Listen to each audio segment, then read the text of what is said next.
And on that note, welcome to episode 2 of Podcast Noir. I am your host, or one of your hosts, HawpT. Twitter is HawpT Tweets. And I'm here, of course, with Pleblius, my co-host. He's headed me out. He's taking over the show. It's streamed on my Twitch. So, anyway. And I of course, could also stream it on mine.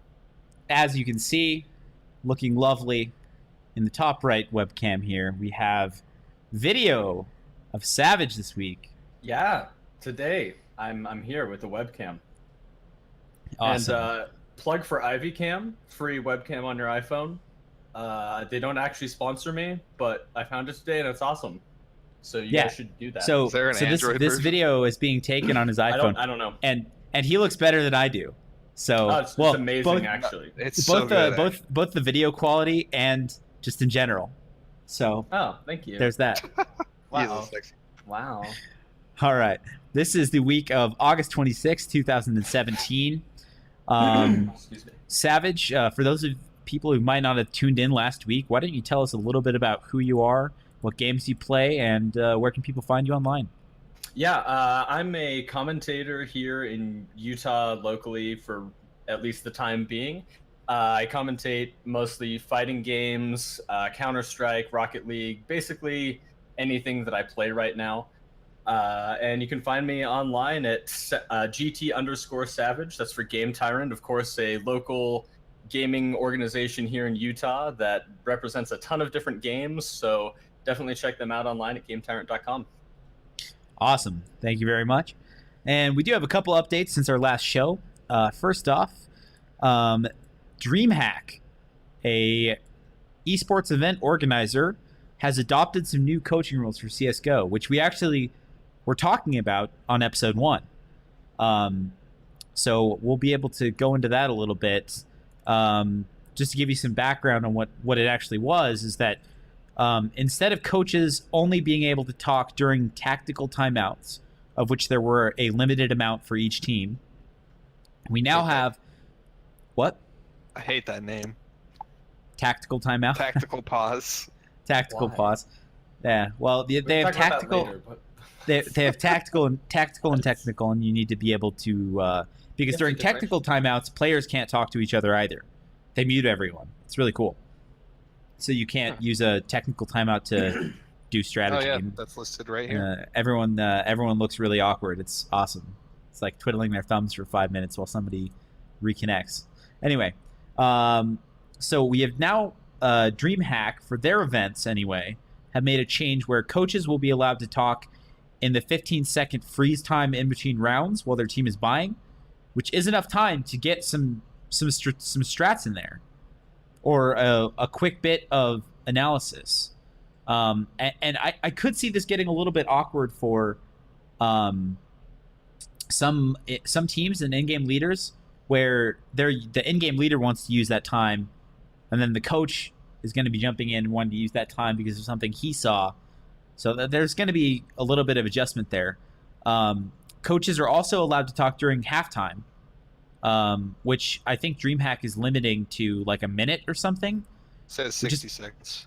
Yeah, That makes sense. which is pretty cool, because that definitely limits the amount of downtime in between the first and second halves. So overall, I think it's an awesome change. I'd love to see how this works out. We have DreamHack Melmo coming up this weekend, and you can expect a follow-up or a catch-up on that maybe next week or the week after. So we also have an update. I believe this is brought to us by Savage. Why don't you go ahead and talk about this one?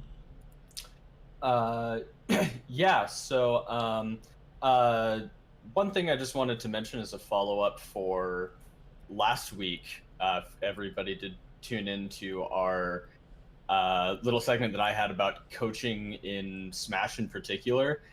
A little kind of just side note update to that is one thing that a lot of coaches have started doing in the Smash community, have started opening up slots like on a weekly basis to actually coach a wider audience of the community. So something that we haven't really seen yet in the Smash community is coaches kind of going out and putting themselves out there as kind of an open type of coach. Mainly coaches have been approached by players in the past and have been hired on as kind of a one-on-one type of thing when they've been paid coaches.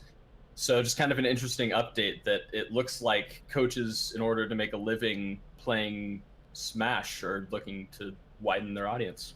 It's pretty cool. I think that's a good change. Yeah, I think it's a really interesting decision by a wider part of the community, and I think that hopefully it will get some money into the community that's much needed in the FGC in general. Awesome. And the third and last item of news is we do have a website that I have made. It's on a temporary domain at pn.squarehook.com right now. I'll be looking into what domains we can get for the show sometime later on. So that's awesome. Go ahead and check that out. That's PN, Paul Newman, pn.squarehook.com. I don't know who Paul Newman is, but he sounds like a good guy. All right. Make those the salad dressings. Newman's Own. But fuck. His first name could be Paul. Oh wait, no, it's the guy from Seinfeld. There we go. Yeah, I thought it was. Yeah, so his name is Paul Newman. On Newman. the head. Because they just call him Newman in the show. Yeah, I think he hit the nail on the head with that one. Because it's always Newman. Anyway, all right. Yeah, don't quote me on that, because I'm not a Seinfeld watcher by any means, but I'm pretty sure he hit the nail on the head. Well, I mean, that's definitely an issue. Yeah, definitely questioning why we have you on the show. Okay. My bad. Let's jump into our first topic, which is, are there too many events in esports? Now, a little background. At least Savage has a lot of experience with there being an excessive amount of Smash tournaments, and I believe he was telling me that they have like an A tier or B tier or S tier, whatever, like high tier Smash events almost every weekend. And so as a viewer, as a professional player, that has to be stressful. And going back to some DreamHack tournaments, DreamHack Atlanta, a CSGO tournament, was actually played during the same weekend as the Counter-Strike major for this summer, which is incredibly upsetting because DreamHack is organizing this event and taking all this time, and Valve hasn't been very transparent and forward about dates for future majors. And there are enough events that if you have a major, you're probably having another event, and DreamHack Atlanta is a fairly decent sized event, and all of a sudden all these A-list teams can't go to a DreamHack event that they would have otherwise attended.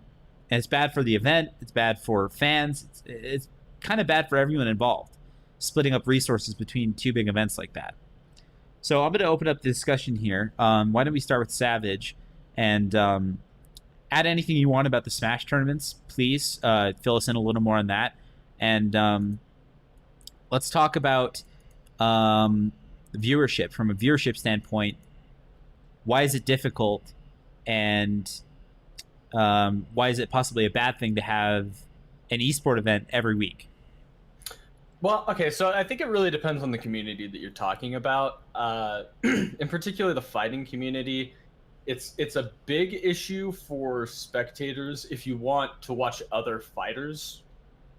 I mean, people like me, I watch a few different fighters, and so depending on the weekend, I mean, I could be watching 2 or 3 different events at any given time, and I really am splitting my attention between all 3. But Smash takes over for me because it's actually something that I do. So with that in mind, it really comes down, I mean, just in Smash in general, last year, in 2016, as far as major tournaments are concerned, it looks like we had 14 majors that Liquipedia, which I'm sure everyone's familiar with, lists as major Smash tournaments. This year alone, I mean, we've already doubled that, at least. So if you double that, that's 28 weeks. And that's only so far this year. Like, that's 28 major events.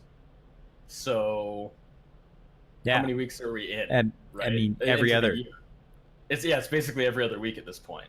So More than That's that. kind of the issue from a spectator standpoint, is if you really want to keep up with the players, you want to keep up with their progression, you want to keep up with the flow that they have. I mean, you have players that you see one week. I can bring up a really good example, not to bring up any drama or anything like that. He's a phenomenal player, but for instance, Locus, he's a Ryu main. He had some really amazing placements in like Civil War, which was back a few months, and I mean that was in March. So he had some really great placings for a few months in a row around that time period. And since then, his singles placings have really fallen off. I mean, he was taking top 8 for a long time, regularly, consistently. And he's still a phenomenal player, great doubles player. He's still getting top 8 finishes in doubles and everything like that. But if you really wanted to keep up with his story, if you were a fan of him, if you missed a few tournaments, you would be going, well, if you only caught top 8, for instance, of a few tournaments, you'd be like, well, what happened? Where did he not show up? And then you're kind of confused as a viewer, right, about where your favorite team is if you're talking about Counter-Strike, where your favorite player is if you're talking about a fighter or something like that. And that's really my issue as a multi-game kind of guy, is that there are way too many events split between, 8 games that I want to watch, not just fighters. So my question about this though is it reasonable to expect that people should be able to watch every? Well, I mean, knowing how many games there are out there, let's just throw out a handful of games that actually have major tournament settings. We have like WoW, League, CSGO, Smash, Dota.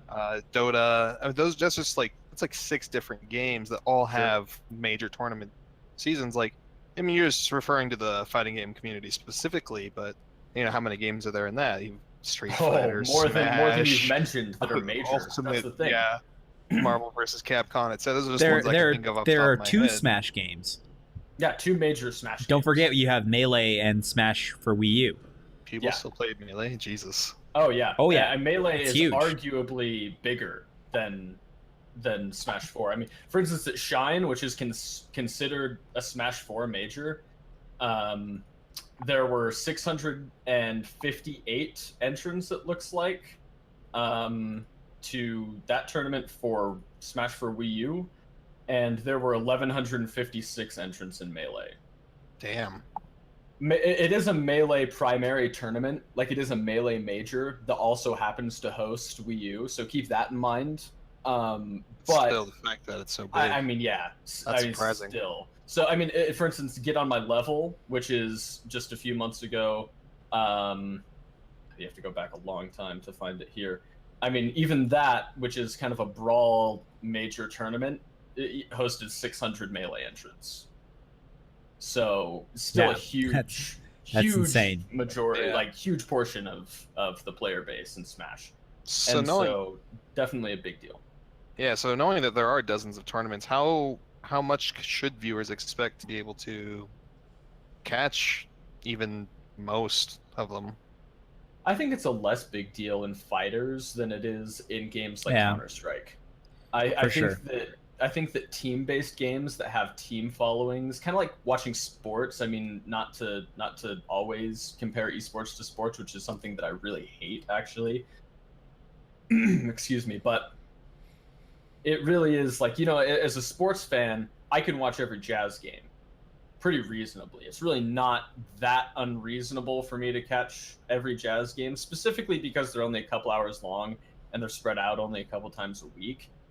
But it kind of feels the same way to me with Counter-Strike. That's why I like things like EPL, is because as a FaZe, fan, I can go watch FaZe when I know their matches are, and I don't have to worry about the other matches.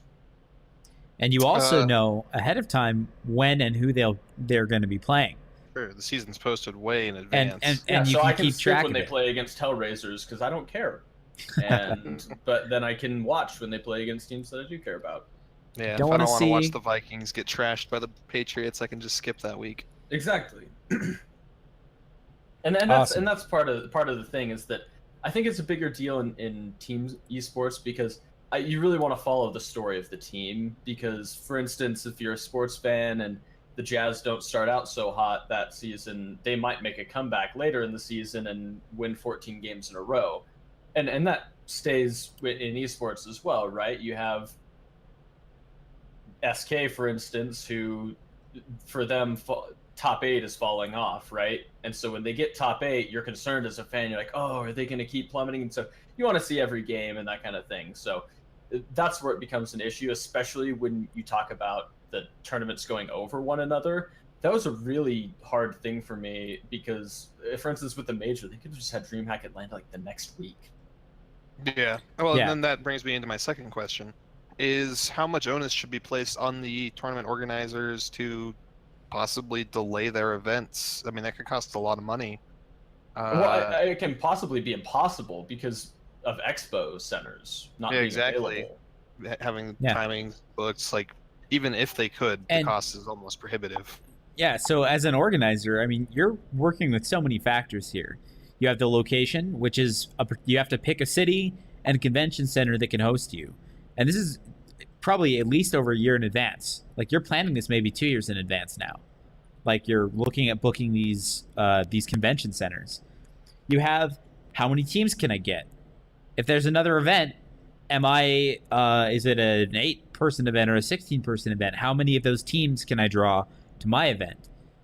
And is that fair to the other organizer?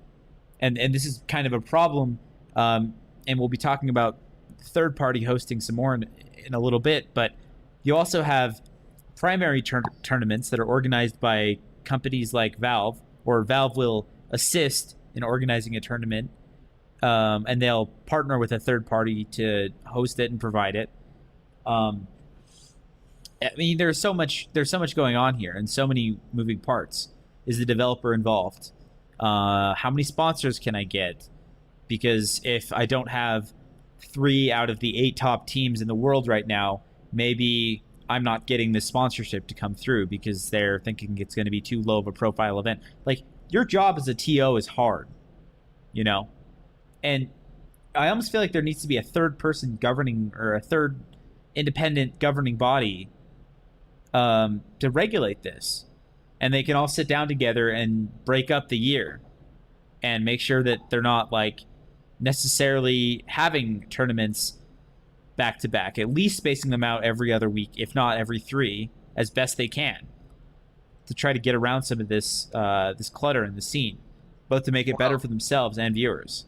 Okay, that's going to follow on to the next point we were going to make then. So, and I know you guys generally tend to disagree with me on this, but let's talk about third-party tournament hosting. So, for example, League of Legends is almost completely proprietary. I can't think of any third-party League of Legends tournaments. I think it's all run through Riot Games. They don't allow their game to be played by third parties, right? Yeah, exactly. And I'm pretty sure Blizzard games are the same way, right? Yeah. Blizzard is the most strict company I can think of about that kind of thing. Yeah. I would put up a finger to that and say that I think South Korea has had some things with StarCraft 2 that may have been third party organized, because those games were so massive in South Korea, it's hard to even comprehend. So I mean, maybe Blizzard has made exceptions over the years, but moving forward, they are definitely maintaining a stranglehold over and we'll get how to their game is Overwatch presented. League in a bit, Yeah. but that's part of it. And I know actually Blizzard has gotten a lot better. Just sorry to cut you off for just a second. I know they have gotten a lot better because there have been like World of Warcraft arena tournaments, for instance, that have been hosted by third parties now that previously Blizzard, and don't quote me on this because I'm not sure without looking it up, I think they had sued people for trying to run third-party arena tournaments in the past. Yeah. And recently they haven't been interfering at all. So they may be realizing that esports is actually good for the world, which is probably and for as you everybody, said, I think, right? Like I said, you guys are going to disagree with me on this, but the actual pros and cons of having third-party hosted tournaments, like when you said Blizzard was doing better because they're allowing more third party, but is that actually a good thing? I mean, this is how things like this overload of tournaments happen, is how do you decide which organizer, like eventually, as HawpT just mentioned, do you need a third party organization to start dictating who and when tournaments can be organized? And if that's the case, where does the line get drawn? I mean, at the end of the day, it's a free market and you can't draw the line if the game is available for third parties to run their own tournaments independently. The free market will come up with its own balance to that. But what I will say is I think third-party hosting is a good thing, because I don't think game developers should be in charge of organizing esports. I actually think it has a negative impact on players. I think it has a negative impact on the game, and I think it has a negative impact on allowing money to come into the scene. So, I mean, let me just say that it doesn't necessarily have to be, say, Valve that's organizing the tournaments. The first party could be something like SL, or, some sort of like actual, like how NCAA runs all. Yes, basically. Okay. Oh man, that's hard for me. It's really hard for me to accept that any esports organization has what it takes and can respect the community, the game, the players enough. I mean, it's like think about the with the NFL and like the all the drama with concussions that players are going through right now. The NFL has had numerous scandals and cover-ups, and because it's a monolithic organization with an authoritarian structure, there is so much room for an abuse of power by that organization that can negatively impact your game. Okay, but counter to that is, imagine if instead of NFL, you had hundreds of different smaller organizations running football tournaments. You think it'd be better without one organization to pin the blame on? Like, you think that helmet rules would be as tightly enforced if you didn't have the NFL to fine players hundreds of thousands of dollars? Like, would smaller organizations be able to actually implement safety procedures? Yeah, because I think so. Because you as a team and as a player have more power arbitrating and discussing and debating and trying to make policy changes against many smaller organizations. Because if you say, my team is not going to take part in this because we don't like X, Y, or Z, and we want this to be changed, that puts a massive strain on that organization because they're missing out on your business and your fans. Whereas with the NFL, a football team can't boycott the NFL. Yeah, I don't. You're right, but the problem is that I see is that there are a few problems with both things, and I don't know how to solve any of them, honestly. That's kind of my. Okay, so here's a few things. So, for instance, the Smash community that I'm really familiar with, there would be no tournament organization if it wasn't for a few key people in the community to organize tournaments and things like that, especially when it was first starting. No, Nintendo. Mean, right now that there's a little bit of money in it, you're starting to see some organization. You have some like third-party people like 2GG and Panda Global, and I mean Panda Global, they do other games too, but they really have a strong hold on the Smash community. I mean, they write the recommended rule set that every major tournament adopts as their rule set. They basically keep all of the statistics. They're like the stats people for Smash, and they keep all of the, stock counts, damage, all the counts for all of the sets and matches and everything like that is all filtered through them. And so, and Nintendo wants absolutely nothing to do with the competitive part of gaming. Yeah, no, they don't. Yeah, they don't give a fuck. Like, yeah, the community. I mean, I know from Smash and like watching that game grow, at least Smash for Wii U, it's like balance updates that had to come into that game were hard pressed, and we didn't know if there were going to be any to begin with. We didn't know if we were going to get DLC for that game with characters that are broken, and maybe we're still struggling with that with people like Bayonetta. I mean, I know there have been a lot of Bayonetta mains, but this is getting off topic, but so if there's going to be one third party, how do you pick that third party? Like, I want to throw this back to Pleblius. Like, how are we picking which organization is going to have all this control? Like, how do you choose? I think that comes back to the market. God, we're gonna keep comparing this to sports, and I know Savage doesn't like to do that, and to a certain extent, they're Sometimes not. you have to because It's there's a the lot of most- money in it, well, right? And sports has been around for so long that a lot of the problems we're running into have already been experienced. But for example, the NFL wasn't always the monolithic football organization. I mean, even before the NFL existed, there was the AFL and the NFL, and they merged, and then the NFL became the only football organization. But before that, there were, even before the AFL and NFL, there were multiple bodies of football, and eventually it was just more it was better for the sport for the merge, because that way rule sets were consistent. There's only one organization dictating rules. It was easier to schedule. The actual matches were more consistent. There were more teams in a given pool because all the teams are now in the same pool instead of having separate pools. So I think that is something that, like, again, I don't know, so a large organization like ESL might just take up the reins. Okay, but then let me counter your point by saying you're arguing for the exact situation that currently exists in most big esports, which is that there will eventually be a king from all these third parties that will get enough money or have enough control that they can say you're only going to play in our leagues and tournaments. And there are already, in Counter-Strike, there are already organizations that have tried to do this.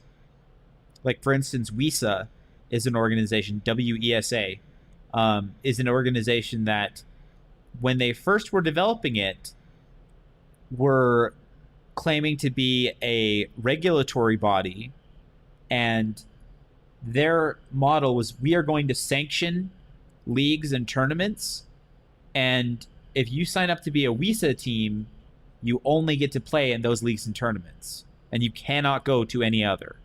And there was a big backlash to this, obviously, because a lot of these other organizations that aren't involved in WESA are like, what the hell? Like, this is bullshit. Like, you can't just force teams to not attend our events for no reason. But there will be power grabs like that, and to some extent, that's kind of how you would end up with an NFL, right? Is the exact situation we do have now, which is that's kind of what I'm saying. Third-party organizers have to compete. But we're in that stage where right now, I don't think that Riot Games, their stranglehold on League of Legends content, is conducive to players and viewers and the tournaments having and being the best they can be, if that makes sense. I guess my thought is that if esports wants to be taken seriously, like on a bigger scale than just a Here we go. Well, I mean, but okay, so take Counter-Strike. Like, almost all of the people, and we had this argument before, but almost all the people who watch pro Counter-Strike are Counter-Strike players, right? Yeah. Potentially, yeah. So how do you grow from? Well, I mean, there are ways in which you can grow. For instance, I guarantee you, I mean, although StarCraft had a massive player base in South Korea, it was so big that people who did not play the game got interested and wanted to watch. And that's a size thing. And a lot of the, NBA, NFL, NHL, some of those, especially with things like the NHL, like, I don't think everybody that watches the NHL by any means has played hockey in their life. Probably a fair bit have, but it's kind of a cultural thing. Or like with football. Yeah, a lot of people have played football maybe when they were a kid, like soccer, sorry, for all you American bastards. But you don't, I mean, I don't know. Esports is still too small to have those people interested in the scene, but I think we'll get there. And it may take a certain game, it may take a certain genre of game to do that, but I think the potential is there. So and sorry, how things end up going, to kind of answer your question, at least how I see things going, is It's exactly like you said. It's like anything. As soon as things hit a certain point, it becomes the norm to know about them, right? So it's one of those things where, for instance, with Counter Strike, how do you grow Counter Strike? Well, recently, and not that recently at this point, but relatively recently, Valve released Counter Strike in China, and so with that, so one of the things that makes League really successful, right, and why it's the most successful esport is because it's the only game right now that, besides Dota, that bridges every country, like every gap of region. So one of the things is that Asians compete with Europeans, that compete with North Americans, that compete. I mean, everyone from all over the world competes in one pool in League, and it's separated by region, like they do the LCS EU and they do the LCS NA and all that kind of stuff. But in general, when it really comes down to the finals, every region is competing against each other. So that's the reason that it's so big and why they can have such huge viewership all the time.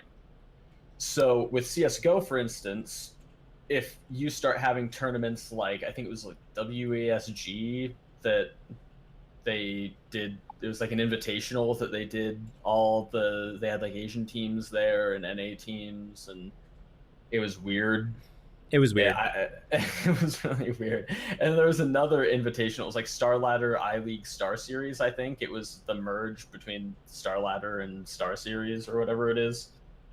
And they had Asian teams that competed with they actually had as many Asian slots as they did North American slots at the tournament. And that was really interesting. And that's how you grow Counter-Strike, is you would just include more people. And then on top of that, the other thing I was going to bring up was, for instance, watching the PUBG Gamescom Invitational got me to play PUBG by watching it.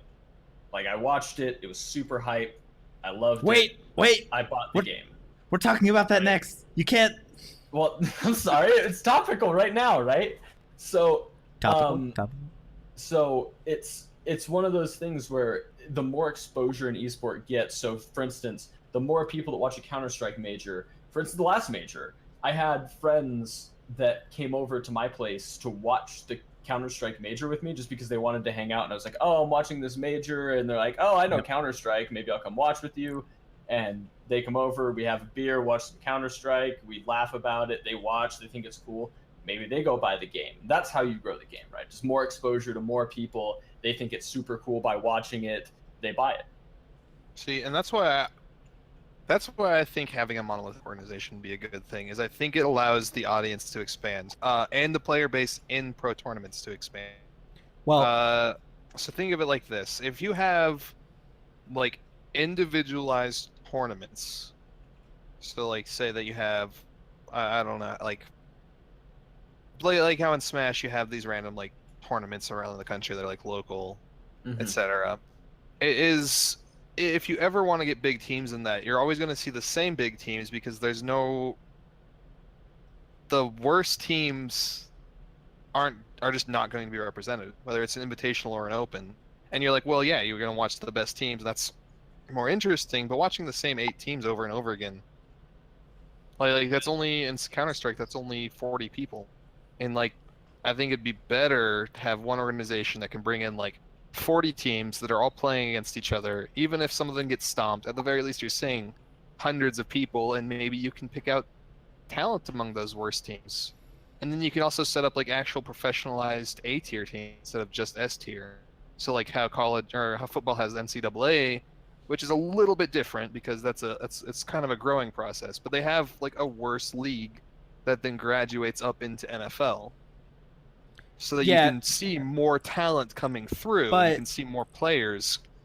But I mean, the NCAA's evolution has not stemmed from the NFL, and the NFL didn't say like, oh, hey guys, like we kind of need young players to develop and find their talent in a good setting. If the NFL wanted that initially, they would have created such a league themselves. So that analogy goes off a little bit into the woods for me, but I'm going to bring this back and redirect you on your path here, Publius. So All right. with Riot Games, why is it better that Riot Games runs tournaments and is a monolithic organization? They're the only person that runs League of Legends. Why is it better that, or is it that you start with the monolithic organization instead of getting a third party that emerges as king out of a scrum of competing organizations? That's a good question, and I'm not sure. Like, I'd have to say, in my mind, having the game company itself be the company responsible for organizing tournaments is probably not the best option. You don't want to be the people responsible for the sale of the game to also manage the tournaments, because they might not have the same interests. Like, what's good for tournament play might not necessarily drive more sales, and I'm not sure about that. My point with bringing up Riot, though, is that it has been extremely effective in growing League of Legends as an esport. But, well, I mean, we don't have a fantastic case study for a counterexample here. No, I know. But I will say that freedom in this. I will say that the League of Legends community, being as large as it is a huge driver for that game's success as an esport. And it's hard to point to Riot. It's hard to point to Riot and say that they have done good. Or not? No, sorry. So it's hard to say that Riot has done a better job than third parties would have, given the success and the giant community League of Legends has. So what do you think about that?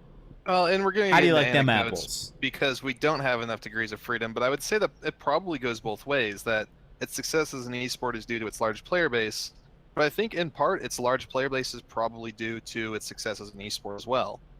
I mean, I think that it's not like mutually one directional. It's like Savage just said with PUBG, like, you know, we all played it, he wasn't particularly interested, but then he watched the tournament and was like, oh, hey, maybe I'll get into this. Seems to really like it. And I feel like a league had a lot to do with that, or like it had a lot of the same thing going on.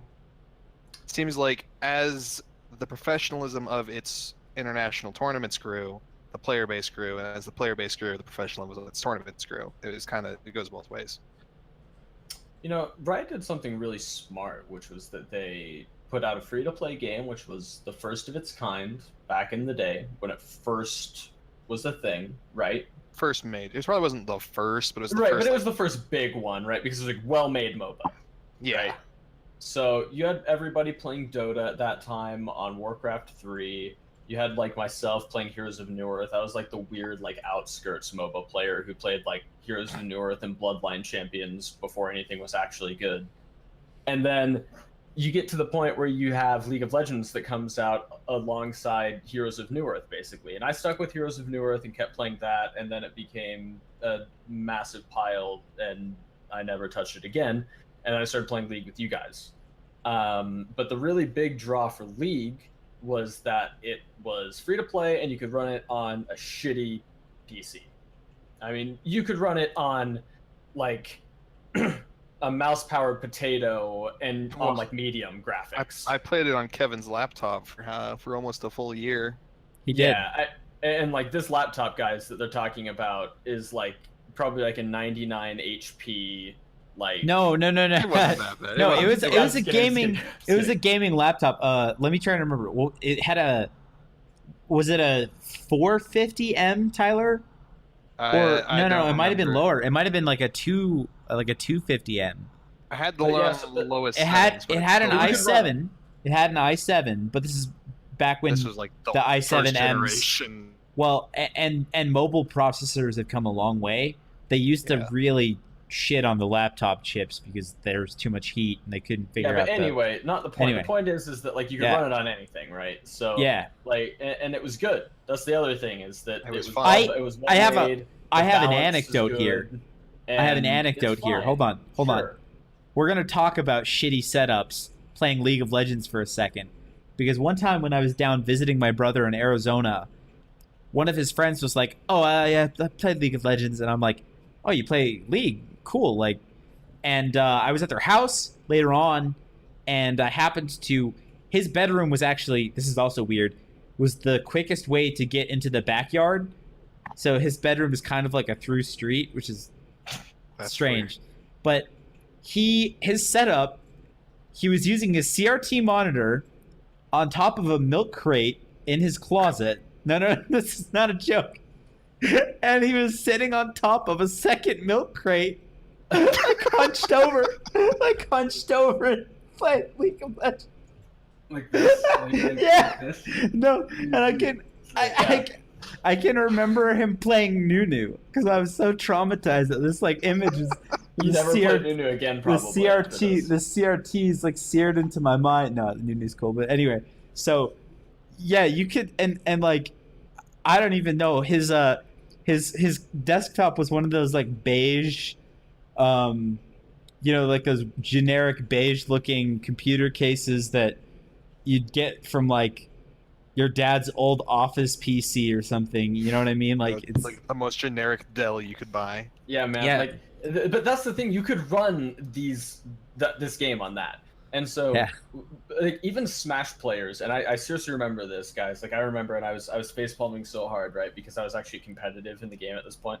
I went to a Smash tournament, and I was sitting there doing a little commentary, talking to the players, and everybody's like, "Yeah, man, do you play League of Legends?" And I'm like, "Yeah, man, I totally do. Like, we could totally play sometime. Yes, for sure." And then I go into this separate room. This tournament was at a house, right? This is like back in Brawl days, like 2012, and so like maybe 2013 at this point, like right when League was like a thing, like in season 2, and so.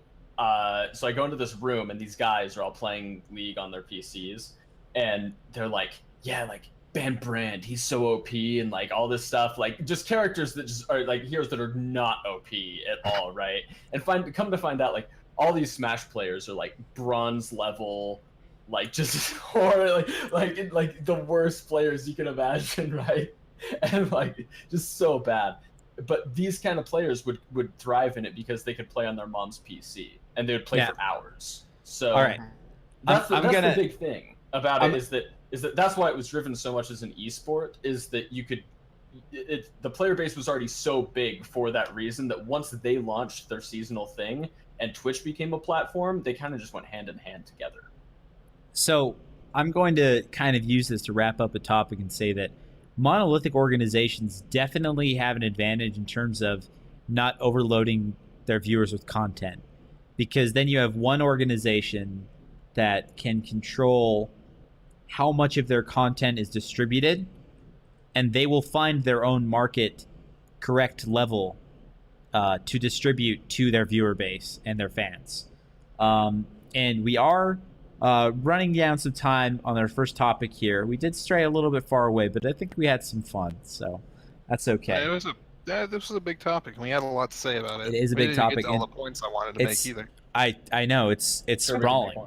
It's sprawling. Well, we can always revisit this in a later episode. I'm sure this will come up in a lot of episodes. It probably will. So on to topic number 2, which is the PUBG Gamescom Invitational, which we were all very much looking forward to, and it was also a huge keep it hyped. Keep that hype train rolling, baby. So last week on the show we were also debating whether or not we thought PUBG would be viable as an esport, and we definitely looked to the Gamescom Invitational for answers to that question, and I think we might have some answers, or we may have some differing opinions.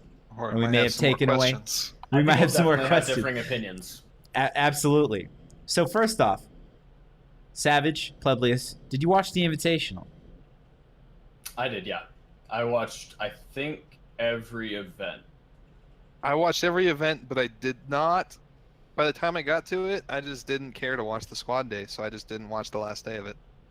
Ooh, the third person didn't get you engaged. Funny. I watched. I think I watched every match except for 2.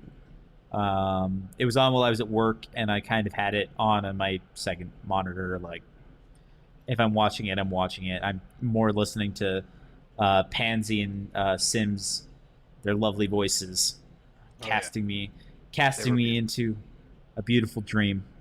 So, first off, the weird part about this event, and part of the reason why we've all had discussion, is that the game still has two modes, which is third and first person, and they're wildly different in terms of how it's played and how it turns out as a spectator sport. And I think all of us here will probably come down on the side of first person is the only competitive way, and it encourages more interesting gameplay for viewers, because third person, I mean, we saw, like, if you saw Twitch chat during some of these matches, when a squad, for instance, was holed up 3 guys in one, and we can say it on this show, one fuckboy shack, 3 dudes. Yeah. to say no. We call it that to say so no stream. much. Yeah. Well, you say it like it is. Thanks, Lyric. Yeah.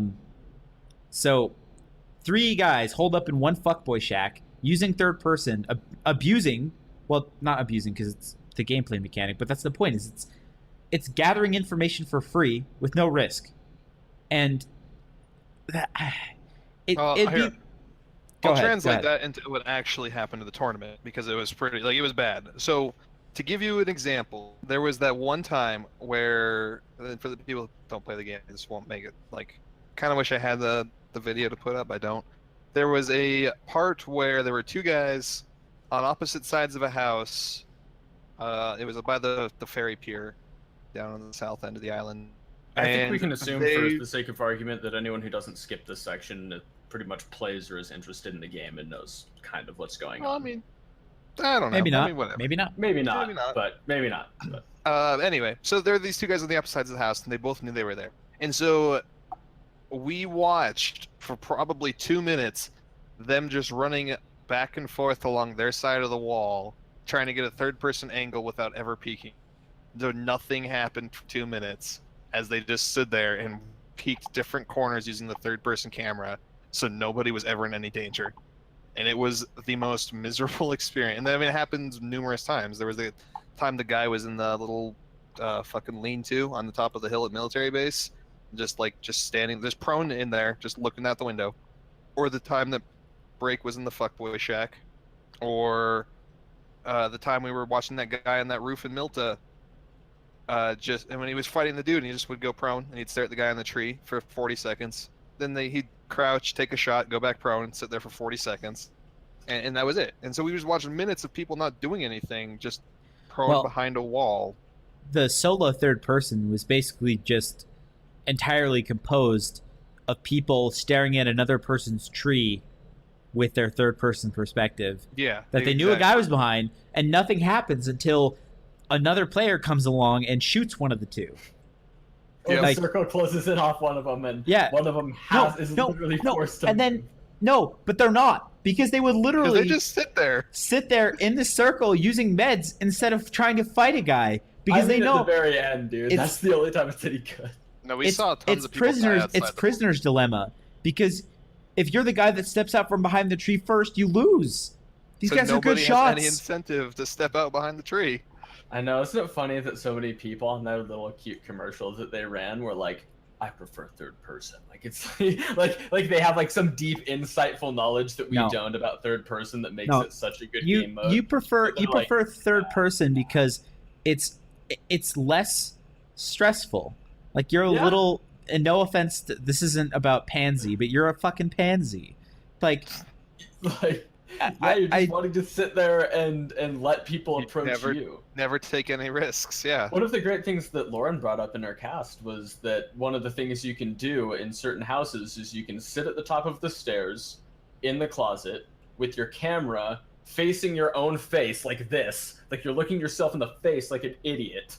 And think of how stupid that sounds. Like, think of how ridiculous this is. That you're looking yourself in the face, right? And then you can see people coming up the stairs, like, before they could ever know you're there. There's no potential that they know you're there at all. And you're just sitting in the closet with a shotgun, and you can see them coming up the stairs, and the second that you see them, you just pop out and shoot them in the face. It's like, where's the fun and gameplay and where's the counterplay? Where's the interaction? What? There is none. Where's the viewer fun in watching that, right? Yeah, there isn't any. Agree. And I'm going to contrast this and lead into a highlight for me, which was, I think it was game 2 of the first-person duos. Well, it was the only first-person event they did was duo. So it was game 2, I believe, and to set the stage here, you had the same situation that we've seen 1,000 times in third person.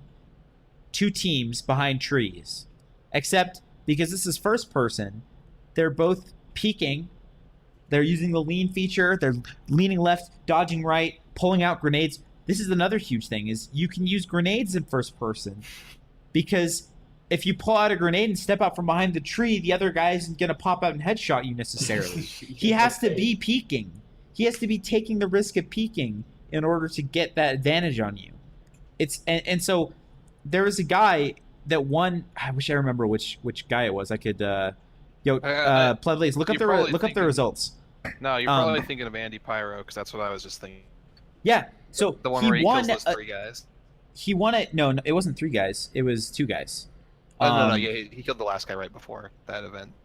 Oh, okay. Well, yeah. So I know which one. But he pushed. He was alone against 2 guys, and one of them, he downed one of them, and then he used grenades and pushed the other guy's tree and killed. He basically won a 1v2, and it was only possible because first person was in the game, and it highlights his initiative and actually running out across the open space to push someone. Like, that's a ballsy play. Never do it in third person because you'd get wrecked.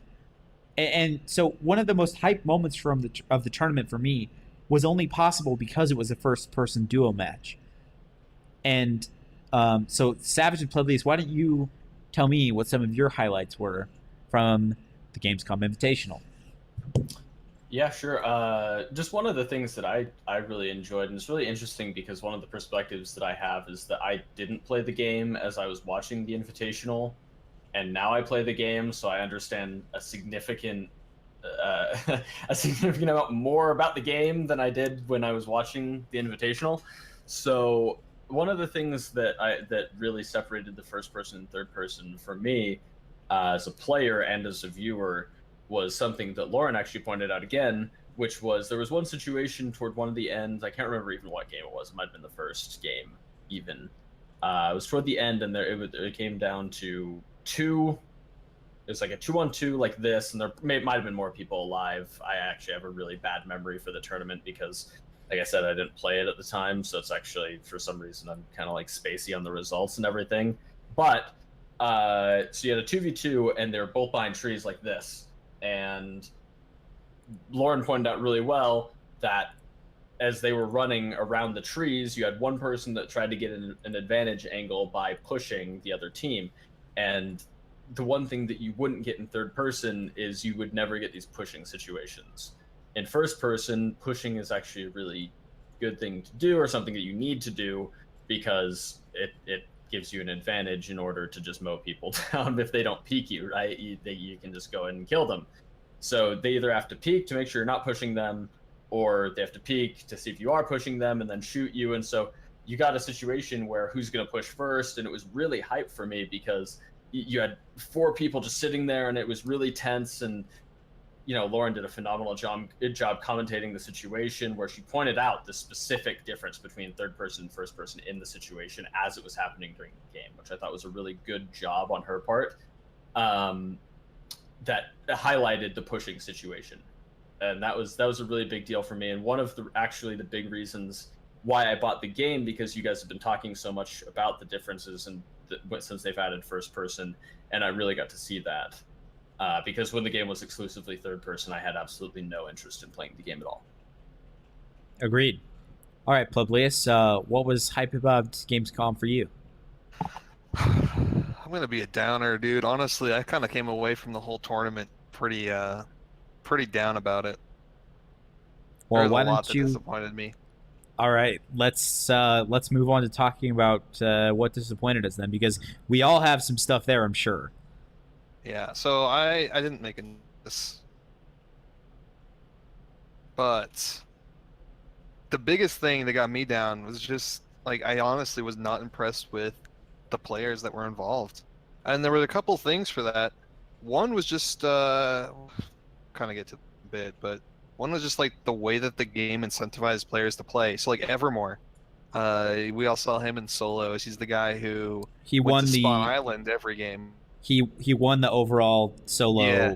third person Yeah. event. Yeah. He went to his whole strategy was get as far away from everybody as possible and just sit outside the play zone, metting up until the last like possible moments. In every mode, there was a team doing that. Yeah. And sometimes Depending they would on where they split up. placed, yeah. And sometimes they would split their team. So instead of playing together as a squad, they split their team to increase their chances of making a higher placement so that they could actually win points. Yeah, I one of the most notable ones was Liquid in the last round of the squads. Yeah. They did pretty well, and they were trying to just get a higher placement. It was like the difference between fourth and third or something like that.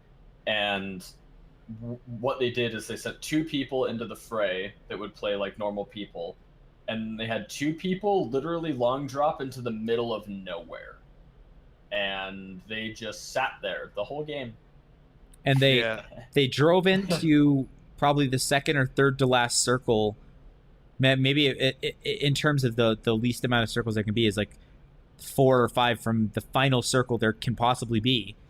They drove in separate as well, the last 2 players. Their other squad mates had died, and they said they came up with the strategy that we're going to try and sneak into the circle, not kill anyone, just stay as a player unknown on the edges of the circle as long as we can. And they did. They moved from 4th place in the standings to 3rd place because they were able to get a player in the top 10 total players left alive, which was incredible. And he basically just did it by hiding in the tall grass behind cover, not shooting at anyone. Snacked. Yeah, he was a sneaky snack. And it's like, I don't know. Some of that I like, but I'd much rather it be you're in the circle the whole time, or you're doing this as a squad. And I understand not wanting to take confrontations to try and get a higher placement, but when it involves abusing meds to stay in the gas for minutes at a time, it's boring for viewers, and it's boring for them. Like, it doesn't look good for your game. Like Richard Lewis said, it looks bad for your game when you have players winning by just doing nothing. And and I think we'll get to that. It's disappointing, and the thing is that I went in to play this game assuming that they're going to fix that issue, because it is a huge issue. We'll get to this in a second. It's coming up in a bit. But as far as other disappointments... Hold on, I want to come back to the thing you said about player skill being disappointing, because, I mean, obviously there were the people that were making a gameplay choice. They were making a gameplay choice, but I saw a lot of players there that I was very impressed with their technical skill. I mean, there were a lot of players that were really good, but there were also a lot of players that I just, like... I don't know if it was pressure, but like there were people like missing Car 98 shots with 8x scopes, and players that were standing still at 100 meters, and people that were just whiffing every shot at like 20 meters. And like, I mean, we all make mistakes and stuff, but there was a lot of just like really poor gunplay. Well, it wasn't invitational, and they're trying to get as much viewership as possible, right? So they had a lot of streamers. a lot of streamers. They had a lot of better of entertainment. Just personalities. Yeah, and then you had actual real players like the guys from Mythic, CS Pros, TSM, Liquid, C9. The guys that the guys that actually did stuff that were there. Playing in a tournament is hard. Basically, playing in a tournament is really hard, though. I've played Counter-Strike at local LANs, and that's hard with almost no spectation against nobodies. And the pressure being there at an event in person, let alone an event with a production value. And yeah, I mean, you saw their arena that they were set up in. It was pretty cool. Like, That was pretty if you cool. haven't experienced that as a player before, how are you going to respond to the stress? That's another thing that Lauren did a great job of in her casting, is highlighting the fact that these are amateur players. These are not professionals. You had a Well, lot but of most you had a them lot of were CS pros. professionals. No, that's not true. Well, they're professional in the sense that they get paid to play the game, but they're not. Most of them are not CS professionals. Well, but they don't Right. need to be CS, but they're PUBG professionals. But they're really not though, because like We'll streaming. see if they continue to be. I don't It's know. like- I mean, it could always get I think better. they'll continue to. Well, I mean, well then fine, but that's on them, right? Yeah, well, I mean, Yeah, my point is that these are if you're a streamer that gets paid $10,000 a month, or if you play for TSM and you make $1,000 a month, you're still a professional. It's Right, your but I literal mean, you should be job. competing. But again, I really think this is going to be, as far as the competitive scene of this game, is going to be a one-off situation that streamers are going to be I really actually hope so. competing, I hope unless so. they continue to do it the invitational format, which would be a fucking miserable decision on their part. Yeah, and we'll get Just to that the too. worst I can imagine. But as far as other disappointments, observation. The first actual 2 way days- the tournament was run. the first 3 days, excuse me, were pretty horrendous. No, the Even first 2 fourth day days are wasn't great, no, to be sorry. honest with you. No, sorry. The first 2 days were bad. The third day, they clearly had made a change in the direction that they were taking, and they either brought in new people or they sat down and had a tough chat and really fixed some issues. Because the third day for me with the duo tournament was pretty well done. There were still Yeah, moments better. that were bad, but I mean, but guys, like, I'm gonna give these guys some fucking room to breathe here, because this is the first tournament that most of these people have probably staffed. Savage was telling me that this director was apparently an incredible, competent director and a very well recommended person to produce a broadcast like this, but they have no experience with PUBG, so they don't know. And they had plenty of observers, which initially I thought they had one or two, because some of the scene changes were so bad and some of the lingering on useless POVs was so bad. I didn't Well, think they had the resources. But So, I'll go into specifics a little bit. Richard Lewis talked about it, and I also actually looked up some of the stuff and watched some of the vids from behind the scenes. So what they were doing is they would have actual observers that had 16 POVs that they were monitoring, and they had one camera they could swap to. The audio was also desynced and routed through a different system, so they had to switch to both video and audio POVs on the main camera in order to get a good perspective. But different people were syncing the audio and video, by Yeah, the way. and it was a different group that, like, so it had to go through like 4 different channels just to do a scene switch. There were also issues because the spectate system isn't very strong. So, for example, if you accidentally swapped to a player perspective who was dead, it would crash that observer's entire PC. So they would lose all 16 of their POVs. Okay, so here's the thing. Here's the thing that I want to point out about why, I don't think the whole thing of it's the first event holds very much water. If you're gonna put your product out there as a competitive ready product, you need to make it a competitive ready product. Exactly. Like, this is a marketing stunt. This was not an which attempt is by why them. Not necessarily That's what they not an marketed it as, though. and it's not an excuse either way. Like, It's a tournament.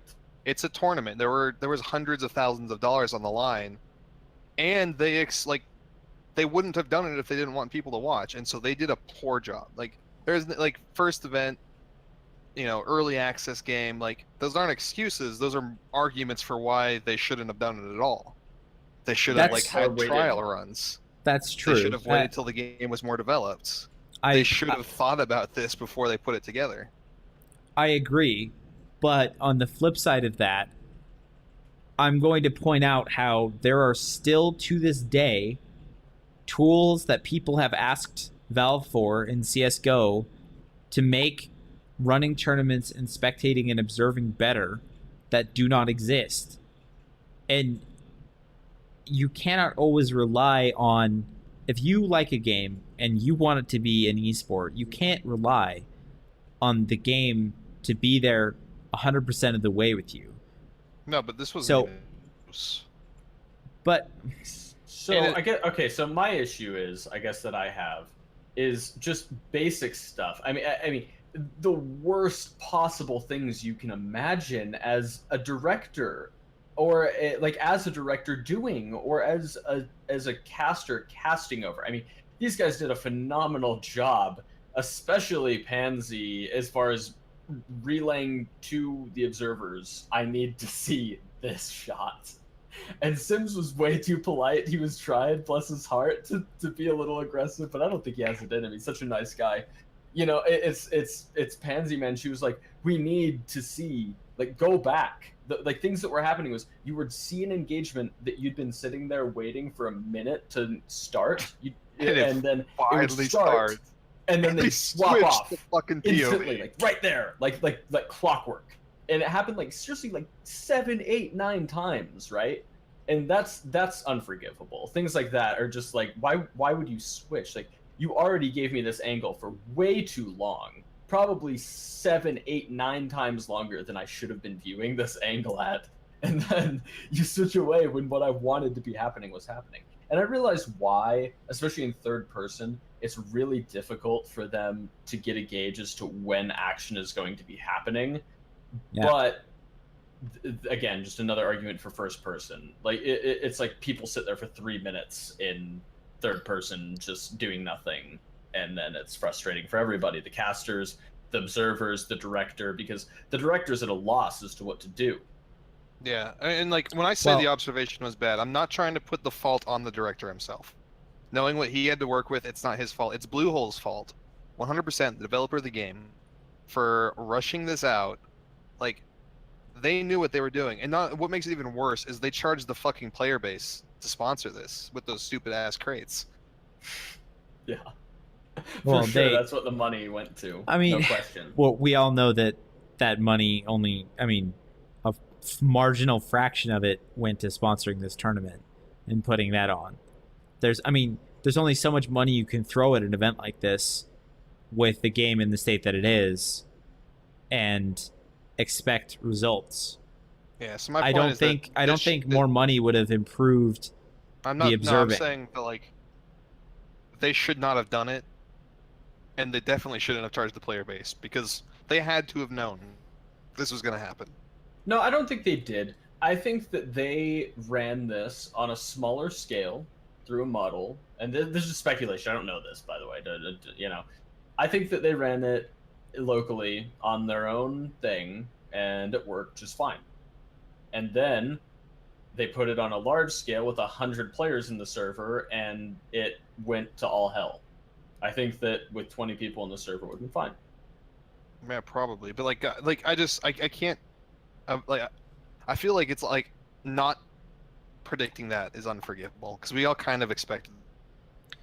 As the developer of the game, you should know what your game struggles at. Do they think we wouldn't notice? I genuinely am asking that question. Do you think that they thought we wouldn't notice as spectators? Do you think that they didn't think we were used to like CS levels of production and League levels of production and stuff from a game that's the most downloaded game on Steam? Well, and that's how high those expectations are. But this is something that has never happened before, because this is, I mean, I'm 100% on board that this shouldn't have happened, Tyler, but it did, so we need to talk about it. Well, that's why I'm just saying it's unforgivable. That's why I'm telling. Like, that's my perspective. Is like, so what do we do about it? It was you know, bad. You know, I think that one of the things that the observation needs, you know, one of the solutions that I would hand to them is X-ray your players.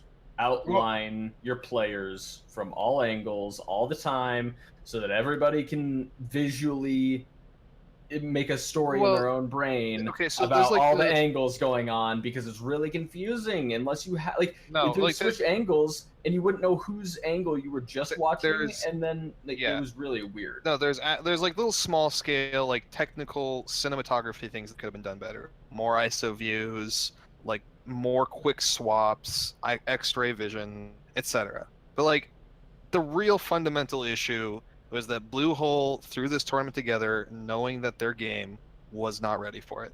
So we need to pressure the company to not try and pull stunts like this that they can't actually pull off. So well, I don't think they will. They apologized, right? Like formally on stream for a lot of the issues that happened. They deserve credit for that. Yeah. I have never seen a game developer care that much about the way that a community perceives them, and that's a highlight. And it wasn't even that many people on Twitter that were that upset. I mean, you're on Twitter, you saw it. Like, well, I mean, that big a deal. I tweeted a lot of my complaints, and most of them at the time were small scale, but it wasn't until after the tournament was done that I kind of got a little bit more irritated over it. Well, let's now I'm gonna come at this from another angle about whether or not it should have been done. Do you think this actually hurt the community? I don't think it did. I think the only thing this can do is help the game grow. And well, the expectation is that they're going to do better next time. But yeah, and like this is the part that I have to like really stress is like if we don't show our outrage and we don't show our disappointment, we can't expect it to get better. We'll get to the community for. I mean, if there was enough for them to make a statement. That's it. There's always, I mean, and obviously there was enough of a big deal about the observing for them to fix it heavily by the last day. I mean, the observing on the last day was by no means perfect at all. It has some glaring issues, but it was 50 times better than the first day. The first day's observing it looked like it was a bot just randomly swapping to camera angles. And the randomly watching one player loot one apartment for a minute and 20 seconds. Yeah, and then like with no conflict. For no reason at all. While people were dying all over the place. And then the last day you had a lot of aerial shots, you had a lot of they helped the casters build the story a lot. One of the things that I really appreciated on the last day was they had a lot more bird's eye views, especially when teams were around hills and stuff from each other. That really helped the viewers really build the story in their own mind with the casters. And the casters did a really good job at pointing out the angles in the circle, who's going to be taking the circle when, everything like that, when they had these angles to deal with. Yeah, and about things like looting in an apartment for a minute and 20 seconds. Let's talk about how the game played out in a tournament setting as far as the pacing of the game. I know at times it was slow, and that's not always a bad thing because downtime, if the game is go 100% of the time, that's bad. You need downtime, both for casters and because the best emotional rides are roller coasters up and down, not just solid at one level for the entire time. I thought that the game was paced decently well. Squads was slower than I would like, especially because there were many games where the first circle had come all the way in and we would still be at 19 out of 19 squads without a single player being down. And part of that is because of the reward mechanism, which I'm sure we could talk about at length too. But why don't you guys tell me how the game paced out for you guys? How are you feeling about that? Go ahead, Savage. Yeah, you absolutely have to have less people. It was ridiculous. Really? And something to speed up the game. I mean, it's silly. The things that happen. The first thing I want to point out was there's no way that the loot was standardized for this tournament. Like, no way. Everyone had a suppressor. Everyone had scopes. Everyone had extended quick draw mags. there was not, and this was something I noticed as somebody who didn't play the game at the time. I was like, this doesn't seem right from what I know about the game, because you would get to the end circle and everybody had everything.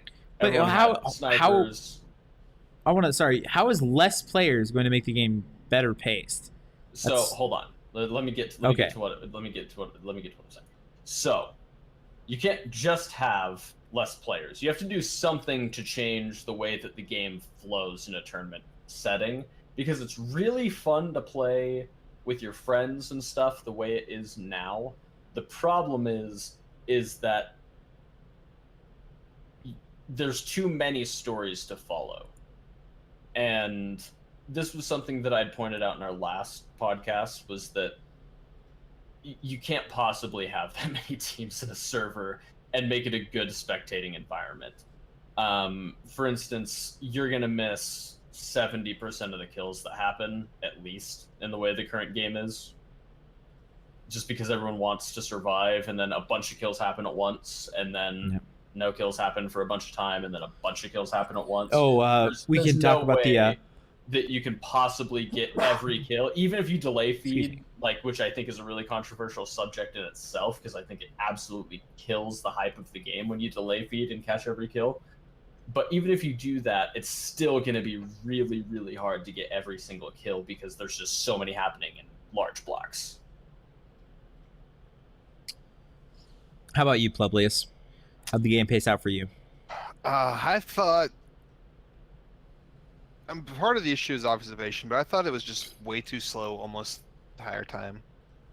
Like a lot of that was the way that the bracket with the points was organized, but there was no conflict early. Like you mentioned, we would get halfway into the game, 15, 16 minutes, and there'd be no kills at all. Like 16 minutes with no activity, that's way too long. And even when it got later, it seemed like there would be like one moment when everyone died, and then you're back down like to no one dying and no one dying and no one dying, and then you're in the last, like all of a sudden you're in the last circle and there's 2 people left, and you don't really know how it happened. But and again, part of that's observation. We didn't catch everything, but at a certain point, you can't catch everything. Because everyone's dying at the same time. If they're dying when the circle starts closing. I don't necessarily want to see every kill, but there's the flip side, which is the Watergate event that happened, where we had, and this is in duo third person, where there were... I posted the pic in Discord, by the way. 6 or 7 teams? Okay, well, I don't have the technical capability to bring it up right now. We're working on this, so we'll get some images and vids. Some image resources coming in later episodes, but in this pic from Reddit, there's 10 people in the water, so 5 so teams. There's 5 teams in the water because it's safer than being on land. This is so stupid. So for people who don't understand, in the game currently, you cannot shoot through water or be shot. So like if you're in the water, you're immune, and you have to come up for breath, but your head is such a small target that it's almost impossible to be shot. So because of the way the bracket works, where the higher you place, the better, instead of risking taking engagements on the beach, everyone just dove into the water. And so you had like 2 people on land, and then everyone else in the water just waiting to get pushed up by the circle. Yep. It's pathetic. Yeah, it was kind of a fustercluck, to be honest. And so... I want to get to our last 2 topics about PUBG real quick. I want to spend about 7 more minutes here. Which, let's talk about changes that need to be made to the game to make it a little more competitive. Especially scoring, which would probably improve pacing and viewership I think we all agreed that if you made kills more valuable in some way. Why don't you go ahead and talk about this, Pleblius, if increasing the value of kills? So I actually tweeted out a tweet about this, but I asked the question, should it be possible for the second place team, the team that dies last, to beat the team that survives with kill points? I think the nature of the game suggests no, that shouldn't be the case. But that's kind of what leads into this issue, is that survival is just so important, which, I mean, the nature of the game, at least like for the average player, that is the game. It's a survival game. But in tournament setting, it just makes it so, again, the pacing was miserable because nobody is taking conflict. Especially when, as Savage mentioned, the loot settings were cranked up super high, so you could go to some random complex and get full looted and it was fine. Which It so seemed that that way anyway. no, I mean, like, when we saw people drop on like 5 houses and come out full looted, they had They to didn't have like level 2s and like Yeah. suppressors. It and was snipers and weird. scope. Like, everyone had everything. Like, Everyone had an but- SAS. The interesting thing about that is, wouldn't that speed up the game? Like, That, okay, that people no, have crazy no. equipment at which you can kill people at longer ranges more easily. Do you would think that would, and if they have suppressors, they're more likely to want to take shots. But if you It, find like- everything, you have no reason to push for more loot, right? Or try to Exactly. kill people to get better loot to win. One of the biggest things with the way the game currently works is you have to make like, it's a trade-off. It's a risk-reward decision you have to make. Do you drop in the school or the military base with 2, 3, 4 other squads and risk dying early so you can get more loot? Or do you play the safe route and go somewhere on the outskirts but know that you're going to be suboptimal and then have to fight people to try and steal their loot? So, like, the risk reward, like, the idea is that to get more loot, you have to face more danger, either by killing people to steal their loot, or by going to an area that has more dense loot that more people will be incentivized to go to. With loot cranked up, there is no reason at any point to seek out a fight, even if you have an advantageous position, because, like, it could always go wrong. And this is why I think that kill point rewards should be increased. And I think in the most drastic case, it is okay for a second place team to net more points. Actually, if you have kill rewards in the game at all, that's probably possible. And Well, it is the at a difference certain between point, no matter what.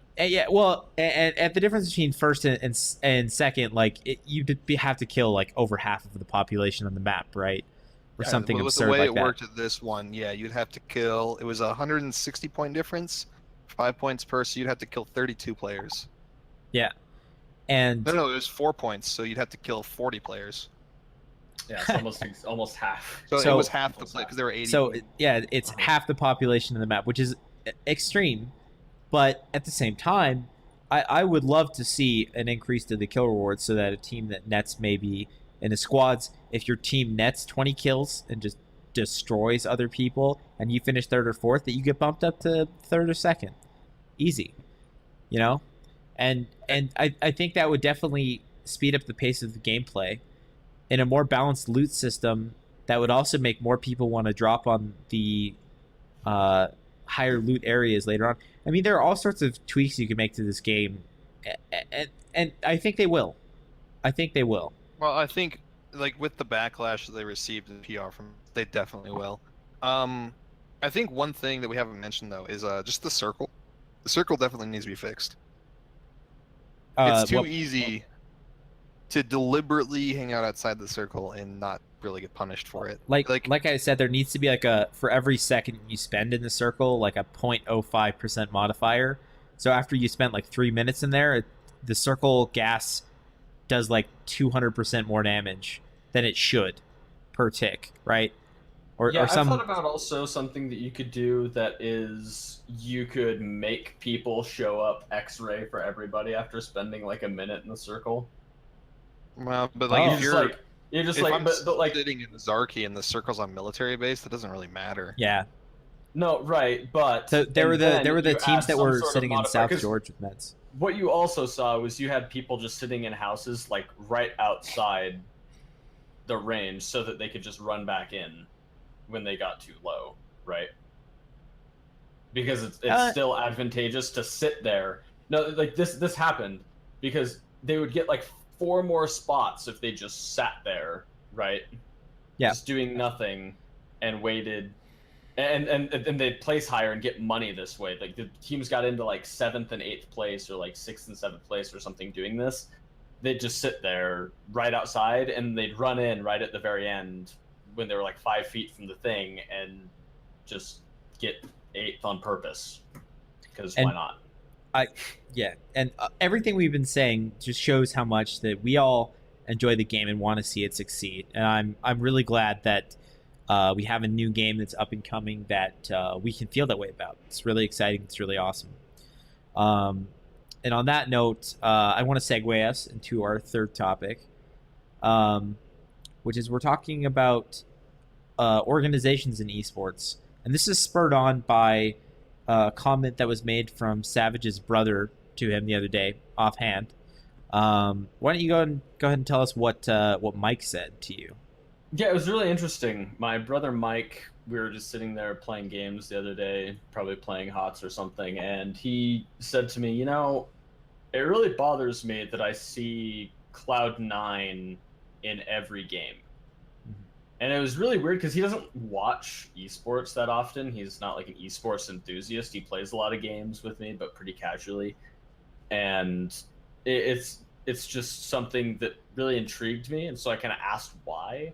And he said, you know, it kind of bothers me because, you know, if somebody says, did you watch the Patriots game? It was super cool or whatever. You know what they're talking about. Whereas you say, hey, did you see Cloud9 went over G2? What game are you talking about? League, CSGO, fucking... Could be anything. I don't know what else. Yeah. Dota. And Could be any game. And that's a great point. And I've actually brought this up before, too, that I don't like this. And so, I mean, and I don't really care necessarily about that for like a naming purpose, but something that's really interesting that I think is a really interesting first point to kind of go into is that Overwatch League is making every organization rebrand for Overwatch League to compete in Overwatch League. And we're going to have some discussion on that later on.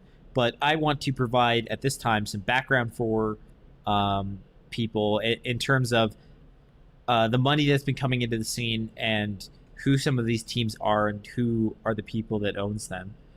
So I've got a list here that I've prepared. There's been a lot of traditional sports investors investing money into the esports scene recently. Most notably with Overwatch League, because every single franchise associated with Overwatch League currently, or speculatively associated, has financial backing from people that are also invested in traditional sports, which makes sense because it's geolocation based. But there are a lot of other teams involved in the esports scene that are receiving backing as well.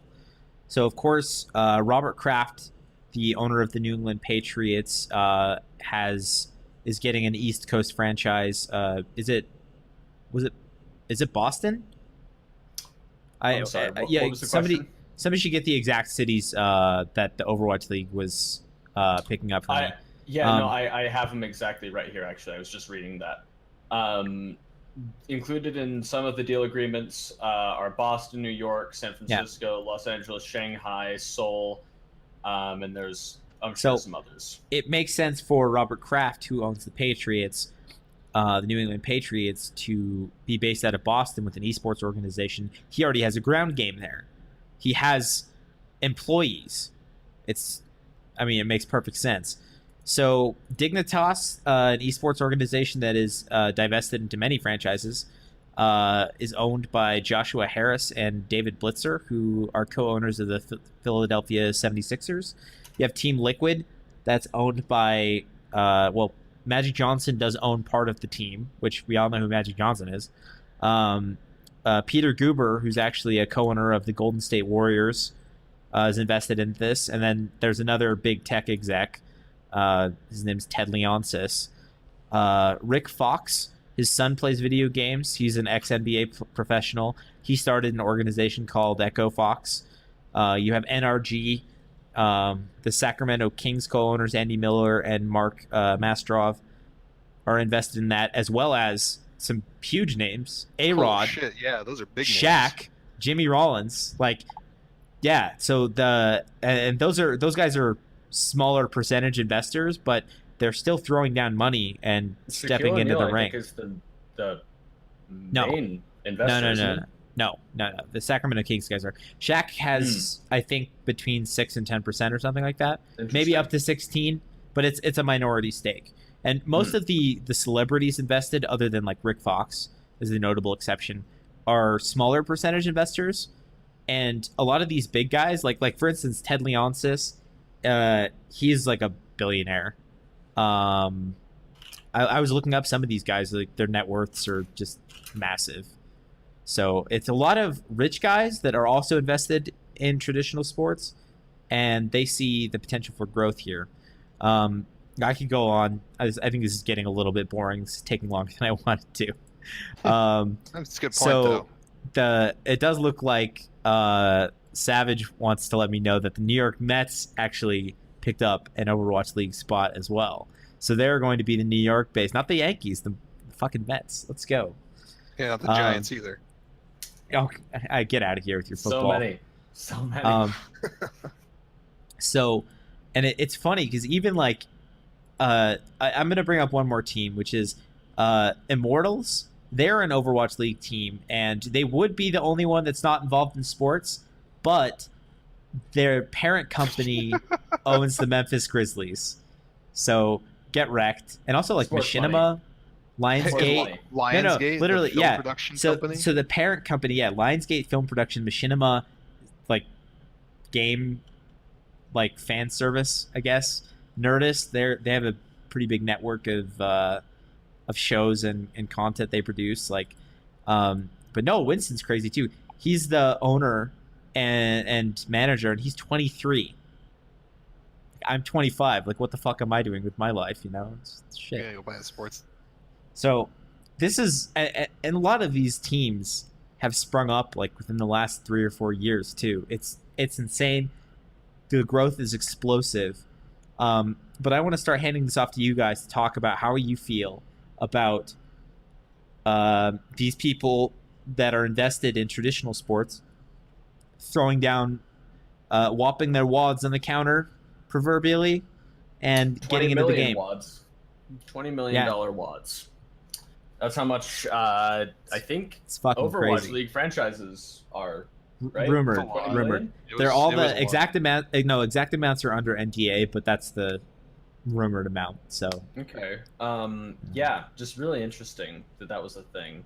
But yeah, I don't really love it, to be honest with you. One of the things that I really like, for instance, is people like Rick Fox, because one of the reasons that he's invested into it is because his son is a really big esports enthusiast. Yeah, I love watching him talk about.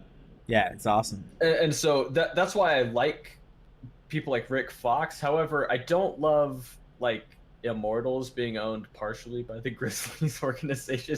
It's weird to see things like that, because basically what it means is you have a bunch of people that are invested in this for the money that don't give a shit about making it better for the community. Yeah. Like it's just money. It's just, that's all it is. It's just money. Okay, so playing devil's advocate here, because I was one of the guys who argued for the monolithic corporations to take over esports. Yeah. I mean, it's bringing in money. Yeah. Sure. It is. It's good in the short term, I think. So the only major esports team that I didn't see on that list that you had was Team Solo Mid, which was founded by League of Legends players. True. And they're a big organization, but there is a Counter-Strike team that's partially or mostly player-owned, Astralis. I think they actually may have sold off some of their. Right? Yeah, which it's like, come on, guys. Like, I know you want the Audis and stuff, but anyway, you want that Audi even though you don't drive where you're from, Bob. Yeah, let's go. They don't have driver's licenses. Sponsored by Audi. Yeah, love it. So the fact that TSM though is a player-founded or player-run organization means they rely on sponsorships for their funding, as opposed to like having an actual major like direct investor whose money that they get out of the team comes from their team making them money. So like have a direct interest in them performing well. So sponsorships, I mean, there's room for debate there. Sponsorships versus ownership. So I have an interesting point to make, is that as far as what's better for the community versus what's better for the scene, I mean, TSM pretty much controls the best teams in almost every major esport. Besides, like, Counter-Strike. no, they're shit. And that's pretty much it. But that's, I mean, Counter-Strike's Well, kind they of have small. the best league. They have the best Smash player in the world. They have one of the best Dota teams in the world. They have amazing PUBG squad, one of the best in the world. TSM break? And I mean, they slay. And like, here, I'll look up while we talk more about this. I want to see everybody who's sponsored by TSM, because like, they have top players in almost every prominent esport, and they are the best. So it kind of goes to show, like, they look for what is best for the players and the community. Like, I don't know. It kind of shows that to me a little bit in an anecdotal sense. I am going to say that when we're bringing in all this money to this thing, you say, oh, they're like loads of money, right? Or we're all investing, everything's great. Actually, there's a huge issue with that, which is that if investors come in too hard, too fast with too much money, and those investments don't pay off, there's actually going to be a crash. And if we make a bubble because we get too much money too fast, we could almost irreparably damage esports that we know and love for years to come, if not permanently, because too many people want it in on the ground floor. I wouldn't even say this is the ground floor at this point, because this 20 million for a franchise is starting to get up there. It's crazy. Like 2 years ago, you would have said that and people would have laughed at you. But I'm scared. I'm scared of this bubble that is possibly looming over us. And Overwatch League has really been pushing the tempo on this by demanding these exorbitant buy-ins. And a lot of orgs have balked at it, but then you have people that have the money and are willing to just throw it away. Which is interesting that a lot of the organizations that have been in esports did not want to pay this buy-in because they were like, we know the market. This is too much. Like, this is not worth it. Right? Well, and maybe that's kind of the glory of capitalist investors, is that they'll put money down that they can risk losing, because Robert Kraft isn't going to go bankrupt if his Overwatch team fails. Yeah, Overwatch, in my opinion, is going to be the most failed esport of all time. And I think that it is, and call me crazy for saying this, I think it's going to crash what esports could be over the next decade. You think Overwatch is going to be the next ET? I think that absolutely. I think that Overwatch is going to be the thing that crashes the market, because the problem is that you get these franchises to put up $20 million for a game that blows from a competitive prospect. And I'm not talking from playing it, because it's a great game in that regard. I'm talking from watching it. It is the worst game I've ever watched that claims to be competitive. It is so hard to follow, and it is so difficult to watch. It is boring. I mean, the teams play ultra defensive because nobody wants to die, because dying is hyper punishable in the game. I mean, I looked into commentating it, and it's awful. It's boring. Just awfully boring. It's the worst of League, CSGO, and PUBG all put into. I mean, you'll notice the only pros they have that are really good, minus the Asian players, are failed CS, Dota, or League pros. That's it. Those are like the best players in Overwatch. No, by far failed at everything else. By far, the worst part is that the monolithic organization, Pleblius, that is managing Overwatch will not develop features for the game that will let it succeed as an esport. And Blizzard has resources. They have developer, they have staff, they have everything that Bluehole doesn't. Well, they just charge $140 million for these sports organizations. No, no. Here's the crazy thing: Bluehole has features in their game that Overwatch doesn't.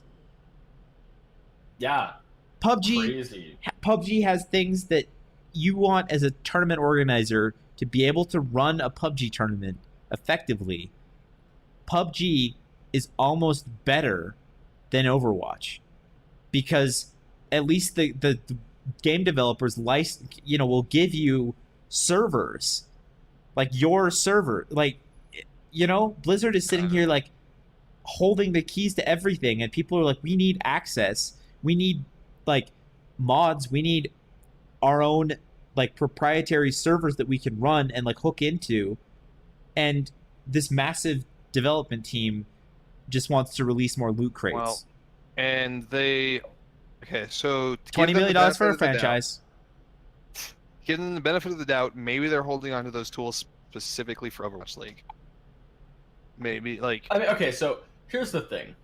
But If you have a company that wants to make a game succeed like Overwatch, their tournament production is going to be absolutely ridiculous.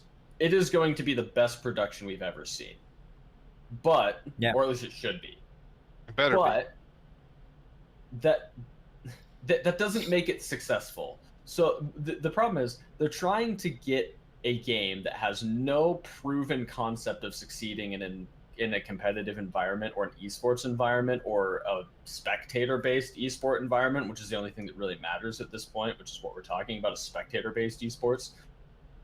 It comes down to Overwatch has no success. They have no popular, or they have no control group model of like, well, we ran this tournament this way and that was successful. We ran this tournament this way and it wasn't. The thing that they have is they have Overwatch that gets however many views on Twitch because they have their seasonal stuff. Like they have like a Overwatch Championship Series or whatever. I don't know. We watched the World Championship at BlizzCon last year. That said, I don't know anything about it. And like the streamers seem to get okay things. I mean, Moon has like 7,500 viewers right now, but that's because it's fun to watch one person play Overwatch, right? Like seeing somebody who's really good at McCree is super cool, but watching it competitively isn't cool. Yeah, it doesn't wow you, and that's my problem with it. And okay, well, I think. Go ahead. Sorry, I think we're getting a little bit off the topic of what we were talking about, because now we're talking about the viability of Overwatch as an esport. I do, before we get back on topic, want to say I don't think Overwatch is going to be the death of esports. I mean, I think if anything, it'd be like Counter-Strike, to be honest. But it won't be the death of esports, but it's going to be probably the most failed esport. I mean, I can say that it will be, that it has the potential to, because imagine going to investors after they just dropped $20 million into a project that flopped, and then imagine going to any other investors and saying, "Hey, we're gonna try to franchise this org or this game or whatever you want to, whatever it is." Well, to be fair, what you guys were the ones who were arguing against the idea of the investment model in the first place. So is that necessarily a bad thing in your opinion? I'm not saying that the investment model is bad, and I think that investing, like an investor buying a team that is already existing, is much safer than an unproven Overwatch League. I have no problem with. I really don't care who owns Immortals at the end of the day, because it doesn't change their. I mean, you know, you can talk about the management being crap after someone took over and like point to that a few years later is like, but I mean, at the end of the day, like right now, that shit happens. Like that can happen to anyone. Player-run orgs can do the same thing, so I don't think that's really a So it doesn't bother me that and this is back on topic. It does not bother me that traditional sports want to invest in the esports world, and it just the timing of Overwatch League is a little skeptical for me. Yeah, no, I think the investment model is a good thing. I think it's good in the short term. I think it's good in the long term because it's going to bring in more money from people who have an actual incentive to make sure the organization and the sport succeeds. But that's any VC group, not just sports teams. Okay, so so if you have a sports team, well, no, they want to go toward. No, I see, because I don't think that investment is a bad thing. That's weird to say. That would be like saying, okay, let's go to these people who like we could get money from and just not get it, even though it's in the interest of everyone involved. Like that's weird. No, I'm saying that like sports backing is bad, and sports backing is bad specifically because sports are bad. Like, do you really want esports to turn into sports? Like, I mean, it's in the name. Like, no, but do you want it to turn into how we watch and how we consume and how we buy and everything in traditional sports? Do we really want basketball 2.0? Well, like, so is that that's really what we want out of our fucking esports careers? Is for all of us to go toward like our casters sitting here going, hold on, you know, Bill, one really good point that I want to make is that when they put the ball down the court, it is good for the team because they can't actually express like hold on. I want to say it's all commercialized. I want to say that actually like traditional sports people coming over and investing in esports might be a signal that they themselves understand that esports is worth the investment, and that there's a reason why it's different, and there's a reason why it might be a better model for the future, which is why sure. If you're who are the okay, somebody reminded me recently there was Disney is starting their own streaming service. Fucking Disney. They're probably going to pull their content from Netflix and every other platform and say if you want to watch Disney stuff, like pay us $10 a month and you have access to Disney content. That's fucking nuts. Disney is massive. They own everything. They do. Like, but the thing is that when you have sports backing in this scenario that you're talking about, they want to go with the model that they've seen succeed. They all make millions and millions and millions of dollars off of their sports franchises. There's a reason that they own them. And so they want to go with a model that they know is successful. And they're going to push to go toward those models. Okay, but there's a difference between like the casting and the team ownership. No, I'm saying that everything gets commercialized. Like, you can't put anything in front of like anyone anymore in sports because it's all on national television, which is like, do we really want esports to go toward national television? Which is another topic. But here's the thing: is Robert Kraft can't change the NFL that much by owning one team. Whereas, but 12 NFL teams playing can. Sure, but no. That's not what I'm trying to say. I'm trying to say that like, there's a difference between like, I don't think they're going to put in the same model, because hopefully not is what I'm saying. But why? Well, okay. Let me cut in here.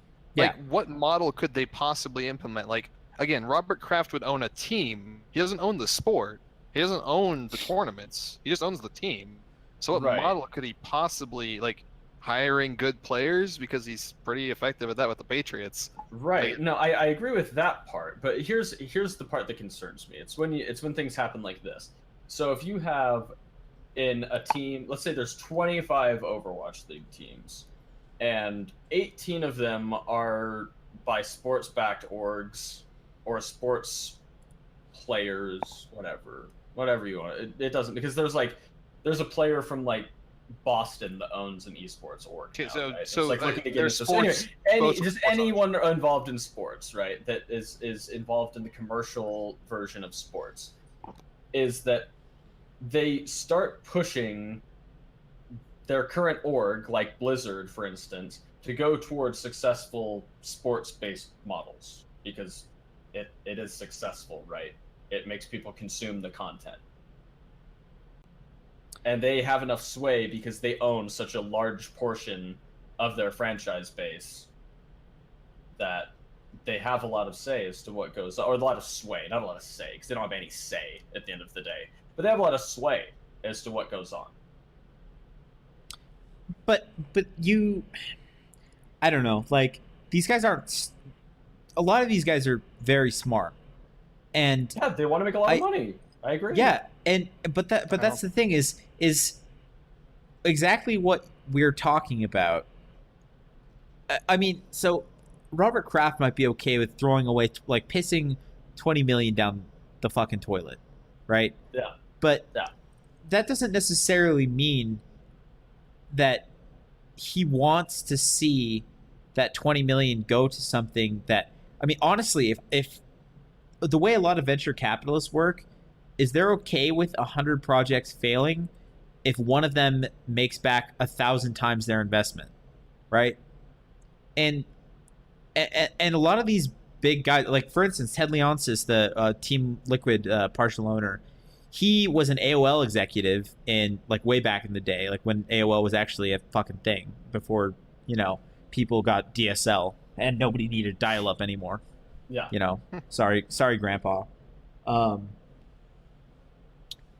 And like these guys understand that you can't go into an industry and enforce an unproven model overnight. I think they'll make experiments, and I think they'll obviously are going to have an agenda and want to see certain things change in terms of making their teams profitable and milking franchises and things and selling t-shirts, you know, like, but I don't think they're going to come in to, especially how people buy a multi-team, what is that acronym? MGO, multi-game organization. If you're buying a multi-game organization, like you're basically signing up for like, this is going to be kind of weird because we have our hands in all these different pots and games that all have different leagues and tournament style, you know? You get what I'm saying? Kind of. I mean, that's kind of the thing, is that we'll see how it goes with Overwatch, but it'll be really interesting because I think all of the MGOs are going to have a problem switching their franchise names. Yeah. Well, and that all of the it's funny because none of the sports teams have a problem with it, right? Yeah. Because they don't care. They don't care at all. Why would they? That's the next topic on our list is original franchise names. Yeah. Now, again, like as we mentioned in the beginning, I have always been a proponent of this. The biggest issue with me is the Korean team, fucking SK Telecom. I mean, it's literally just the name of the company that owns it. Yeah. Yeah. Samsung Blue, Samsung White. Mm-hmm. And Yeah, there's Samsung two. has a bunch of teams. Yeah, it's Samsung White and Samsung Blue. Red, Blue. Yeah, Blue. I don't fucking know. I do. Gotcha. Like, to me, like that is like, I mean, that's like the most extreme example of it being bad. But I think in general, having like the idea of TSM and Cloud9 being player-run teams that then got big is cool, and like this kind of goes back to what we were talking about last week with like the amateurishness of esports. Is it's like we all want to have, like, if we had a pro team that was say called Noir and we got big in PUBG, like it'd be cool to have our own team. But like once they become that, like goes back to the whole monolithic nature of everything. Now the teams are monolithic across games and their MGOs, and like as a viewer, it is a little bit jarring when you see the same team in multiple sports. It's like if NFL, NBA, What could be confusing MLB, to a new person into esports? NHL. They could be like, are these the same people, like playing this I game? think Because it can the get weird idea- because like in fighters you do have people playing multiple games, right? And like you have one guy like Justin Wong, he's good at every game. Savage, well, I wanted to not ask just you one specifically about this, is that I was thinking about how the hell do you have when your game is one person, you don't need a team, it's a player. And like Yeah. they have their own tags already. How would you rebrand? You know, how would an org control player but also have, like, you know, are you going to start buying like Nairo shirts? No, it'd Like, be impossible. Yeah, That's it's kind of weird. the problem, is that like Nairo, for instance, like it's really interesting that you brought up Nairo. For those who listen that don't know who he is, he's pretty much the only successful Smash streamer. He's also a top player, but he's pretty much the only one that streams regularly that has like 1,000+ subs. You know what I mean? Like could make a living streaming exclusively. And even he would be really difficult to brand, like just himself.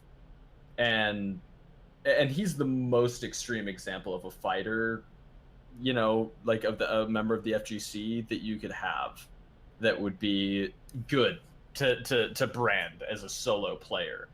And that's kind of where I like the idea of MGOs, is that you don't have to have team-based sports in order to to make make them recognizable from an organizer's perspective. Go ahead, Well, okay, I'm a big.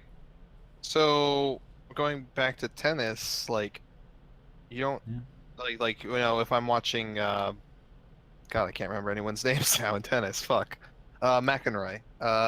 What? Like McEnroe? McEnroe. Sorry, thank you. I don't fucking How watch. about Federer, You're Nadal, Serena Williams? You're the tennis player, not me. Yeah. But like they're them. They're individual. Anyone. Even if they are sponsored by other organizations Well, or whatever. They're sponsored Like- by brands. Yeah, but they're them. Like you watch them. Yeah. That's all there is to it. I think a distinction has to be made between individual and team-based esports at a certain point. And That's true. Okay, but games have both. Like that's the difference between like basketball and like esports. Smash has doubles, and you have duos. Tennis you have has doubles. solos. Yeah, like I understand that, but hold on, because that's not the way it works in esports. Like Intel doesn't sponsor individual players; they sponsor organizations. And unfortunately, I don't see there ever being an incentive for any esports organization other than in situations in which they're required to, like in OWL, for them to ever make that change. Okay, so as an example, say there's a Counter-Strike Invitational tournament where a team earns the invitation, but the team has completely replaced its roster. This Who happens gets- all the time. Yeah, exactly. Who gets that invitation? The way that it's based is completely on the rules that the TO has put out. And that's kind of the difference. Exactly, and it's confusing. I So, don't like- think so. I don't think it's confusing at all, because the teams and the orgs know before they go into whatever season or legacy slot for a major or anything like that. They know the rules beforehand. Like Optic was just disqualified from, I think, was it FP? Was it Face It? Was it their league? Was it EPL? Yeah, no, I think it was it's EPL. Or was it the yeah, Face you're- It circuit? you're Like, throwing a wrench in my plans. But yeah, they did get lost too many players, so they no longer had a claim to their spot in the league. Yeah, but so I'm saying it happens all the time, and they knew that that was probably gonna See, happen. And Yeah. this, I don't like this because this is cancerous to both the team and to the players in the team. It Well, means but that this is already in the rules. They like the teams and the players know. the rule. I'm saying the rule is bad, and this is the issue, and this is where there is a significant difference between games like Smash and games like Counter Strike. Is that so? If you're a member on a bad team, you are either forced to stay on the team so that the team can keep its invitational, so you can. The team gets the invite that you earned and you leave. Or like you stay on the team, everyone else leaves, and then you lose your like. Who wins? Well, Who- Valve agrees with you, because at majors that is how it works. Like legacy slots go to orgs, not. No, there is a requirement that 3 of the players that you can lose your legend spot if you change out 3 players or more. So you have to have 3 players that made it to the previous major. And Yeah. to me, that is bad. Like that is like nobody is winning in this situation. That's I absolutely disagree. untrue. No. I think That's it's toxic. absolutely untrue. Okay, It's who not wins? toxic. At the viewers, because The you get viewers a and the better players. event. Like think about it this way: it's the same thing like when the entire LG roster that is now SK in Counter Strike. Speaking of, we were just talking about how I can't refer to the team org because they have multiple orgs or multiple games. It's ridiculous. Anyway, so LG's entire roster went to SK, but they kept their spot because they had all of the players. And that's good because then those players, I mean, that's the thing is you're thinking about this like an NFL team, but it's not. It's because no, I'm thinking of it from that perspective because I think that's a better system. Well, I agree and disagree, because the thing is, right now, I think it's really important for power to be in the players' hands, and this is just a personal opinion, because it's something that in the scenario that HawpT's laying out, the players have all the control. If the players want to get bought out, no, you're wrong. Like, at least in the scenario I'm setting up, like, if they want to get bought out, they can. And also, leading into that, they have the incentives bringing to orgs the fact that they have a legend slot. Like, they're more marketable players because they have a legend slot. They have a spot in EPL. They have a spot in, E-League, whatever it is. They have these things set up. And so if organizations, and also organizations win in a lot of ways too, because they have buying power in the market. So if a new esports organization, if Echo Fox wants to acquire Cloud9's entire team, they can. And the guys from Cloud9 have the power right now to say, okay, I want to go do that. And so Echo Fox can be a competitive brand in the market. Whereas you've said before, there's no competitors for the New England Patriots. And there's a limited amount of teams that can be available. There's 32 or 31 competitors for the Patriots. Right, but that's just a difference in game. But it's also is that you can move around in this scenario and create more organizations that have more money. So, okay, and maybe I'm not quite understanding how this works, but say Cloud9 gets a slot at whatever the tournament we're talking about. Like 5 players on Cloud9 get that slot. And one player decides that it isn't, like, for whatever reason, like the team is toxic to him. And he leaves. Yeah. So what happens? Is he, like, how does that, like, he's the only one who leaves. Then what happens? Pick up a new player, and then they move on. No, what happens to the player who left? Like, then he goes to a different picked team. Up by a new org. And does he still compete in the tournament or not? If the org is in the tournament, yes. So he doesn't. If like the org has to earn the tournament slot still.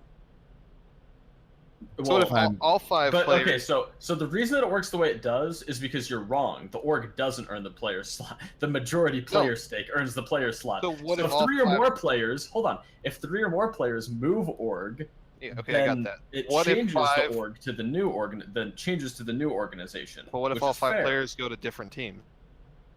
Then the org dissolves. Then they would have to qualify on their new teams. All these tournaments we're talking about still have qualifiers. They all have open qualification processes that you can get into. But they also there's nothing stopping anyone. Like the 3 of us and like 2 dogs could go try to qualify for EPL. And some of them are closed invitationals where the tournament will invite a set team, and if that team's roster changes, it changes. And the reason why I don't like seeing that happen as much though, Tyler, is because it makes for worse Counter-Strike, because far and away the majority of changes that like big team changes like that, for instance, Optic, their roster is like scuttled now, and they had to pick up they're on like a mixed, well, they have big players, but they're all from different countries and have never worked together before. But this is another point entirely. It's like that's why I like the model, is because it does give players power, at least in the major system. It's like you're going to get trashed and not get invited to tournaments if you swap out too many players or get rid of your core, right? And in the case of the major system, like, you can get disqualified from your major spot and have to go through the qualifier again if you swap out too many players. So you can't like qualify for a legend spot and then scuttle your roster, like sell all your players, and then maintain another legend, like be automatically accepted. I have a question for you, Tyler, real quick. Don't understand my point. I think I do, but hold on. Let me ask. No, I definitely don't. Ask your question to see if I do, because I'm not sure that I do. Okay.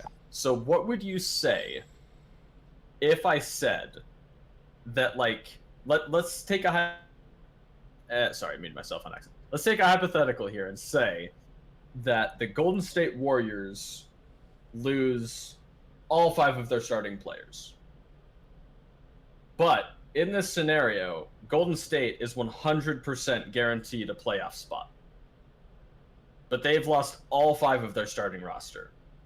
Do you really think it's generating good viewership to make Golden State go back into the playoffs, even if they got replaced by, like, the Nets roster? or I guess. So are you saying like all five of their roster now is what they are? All five of their players are like suffered injuries and couldn't show up? Sure. No, or like let's just say they all just like quit basketball or died or something. Like, or they switched to a different org. Or let's say all of them moved to Boston. Let's say Boston and Golden State switch rosters. Do you think?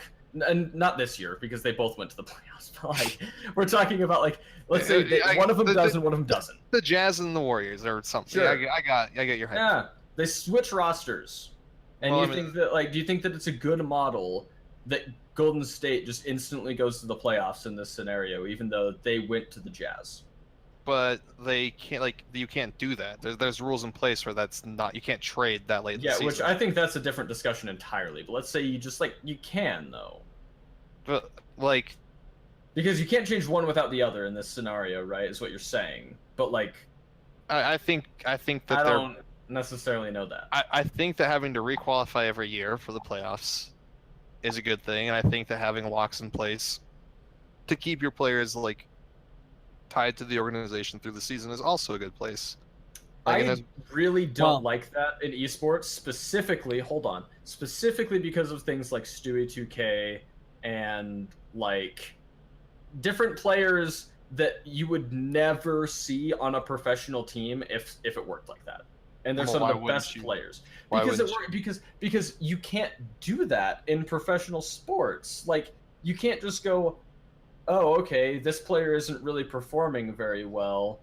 We're going to try to replace him on this one-off guy that we don't think is going to work out, but we can replace him if we want to, because contracts don't work like that in esports. Well, I'm saying they should. I'm saying they shouldn't because of that. I think it's absolutely ludicrous to tie somebody to an organization for 5 years when esports itself is like, think of esports 5 years ago. I'm not saying the 5 year. I'm saying for like 1 year, very like. Well, even 1 year. Hold on. I don't know how we exactly got on the discussion of discussing like esports contracts, and we are running down on time as well. We are now it's exactly on topic, right? It is pertinent because it goes back to the idea of like, why should franchises have unique names? Because like, I don't know. It is a bit weird. It's a bit of like. Take a windy route here, but it's esports, like, but it's like the role organizations play. Yeah. And the thing is that I think it really comes down to whether or not you want to put the power in an organization's hands, like a governing body's hands that has all the say, or do you want to put the power in the people that drive the esport? Because esports is something that is like sports in the regard of people find celebrity profiles and stuff that they want to follow. Like Shroud's a really good example of that in esports, where people still watch a stream after he stops playing Counter-Strike. But, you know, like nobody follows Michael Jordan around anymore, right? And so you have a lot more value as a player in esports than you do as a player in sports.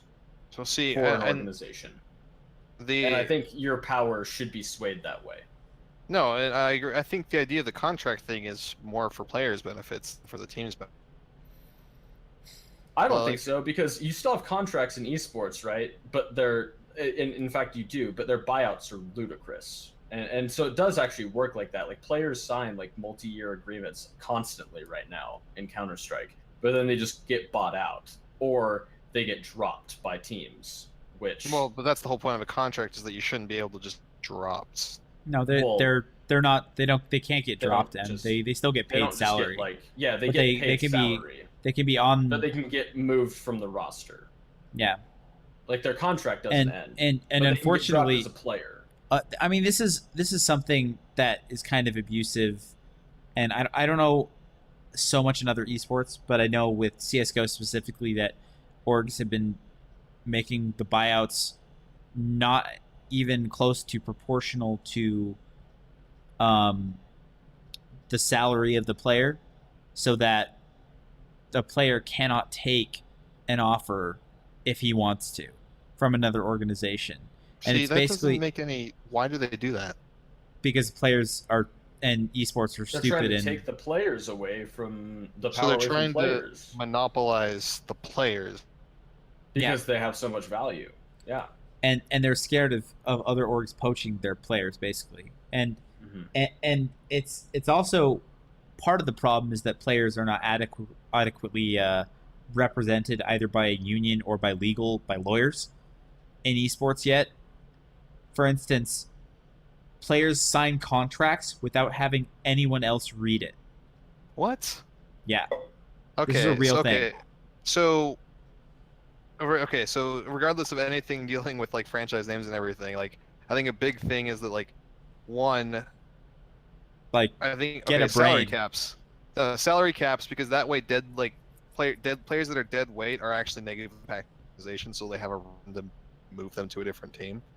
Two, somehow players need to get some sort of legal representation when they sign their contracts. Three, some rule needs to be put in place to facilitate trading of players that are no longer on a roster, so that teams can't just hoard talent. And this is one way in which a monolithic organization would be better. I agree with you, but there's just no way to do that. These teams are not going to sit down and agree on these terms because it's prisoner's dilemma. They're all out for themselves. They all I know. Well, and that's an issue. That's a serious issue. Okay, I think we got a topic for next week's discussion. Absolutely.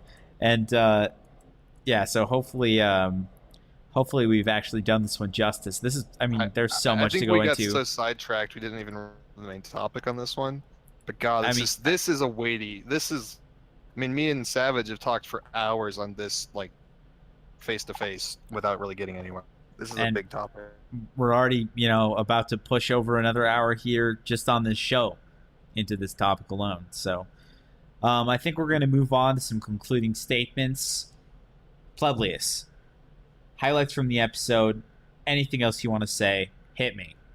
Highlights. All right. Well, I think we had a good discussion about the esports events. I don't know if we really came to a consensus, but I think we had some good points.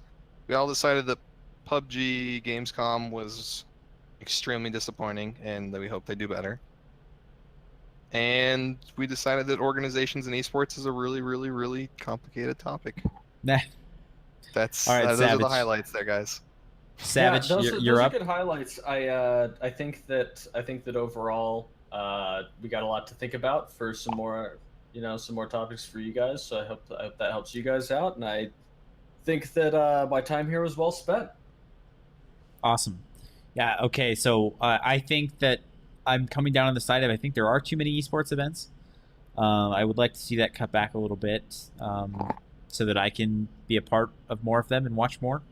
The PUBG Gamescom Invitational. I'm going to contrast Pleblius here and take the opposite stance.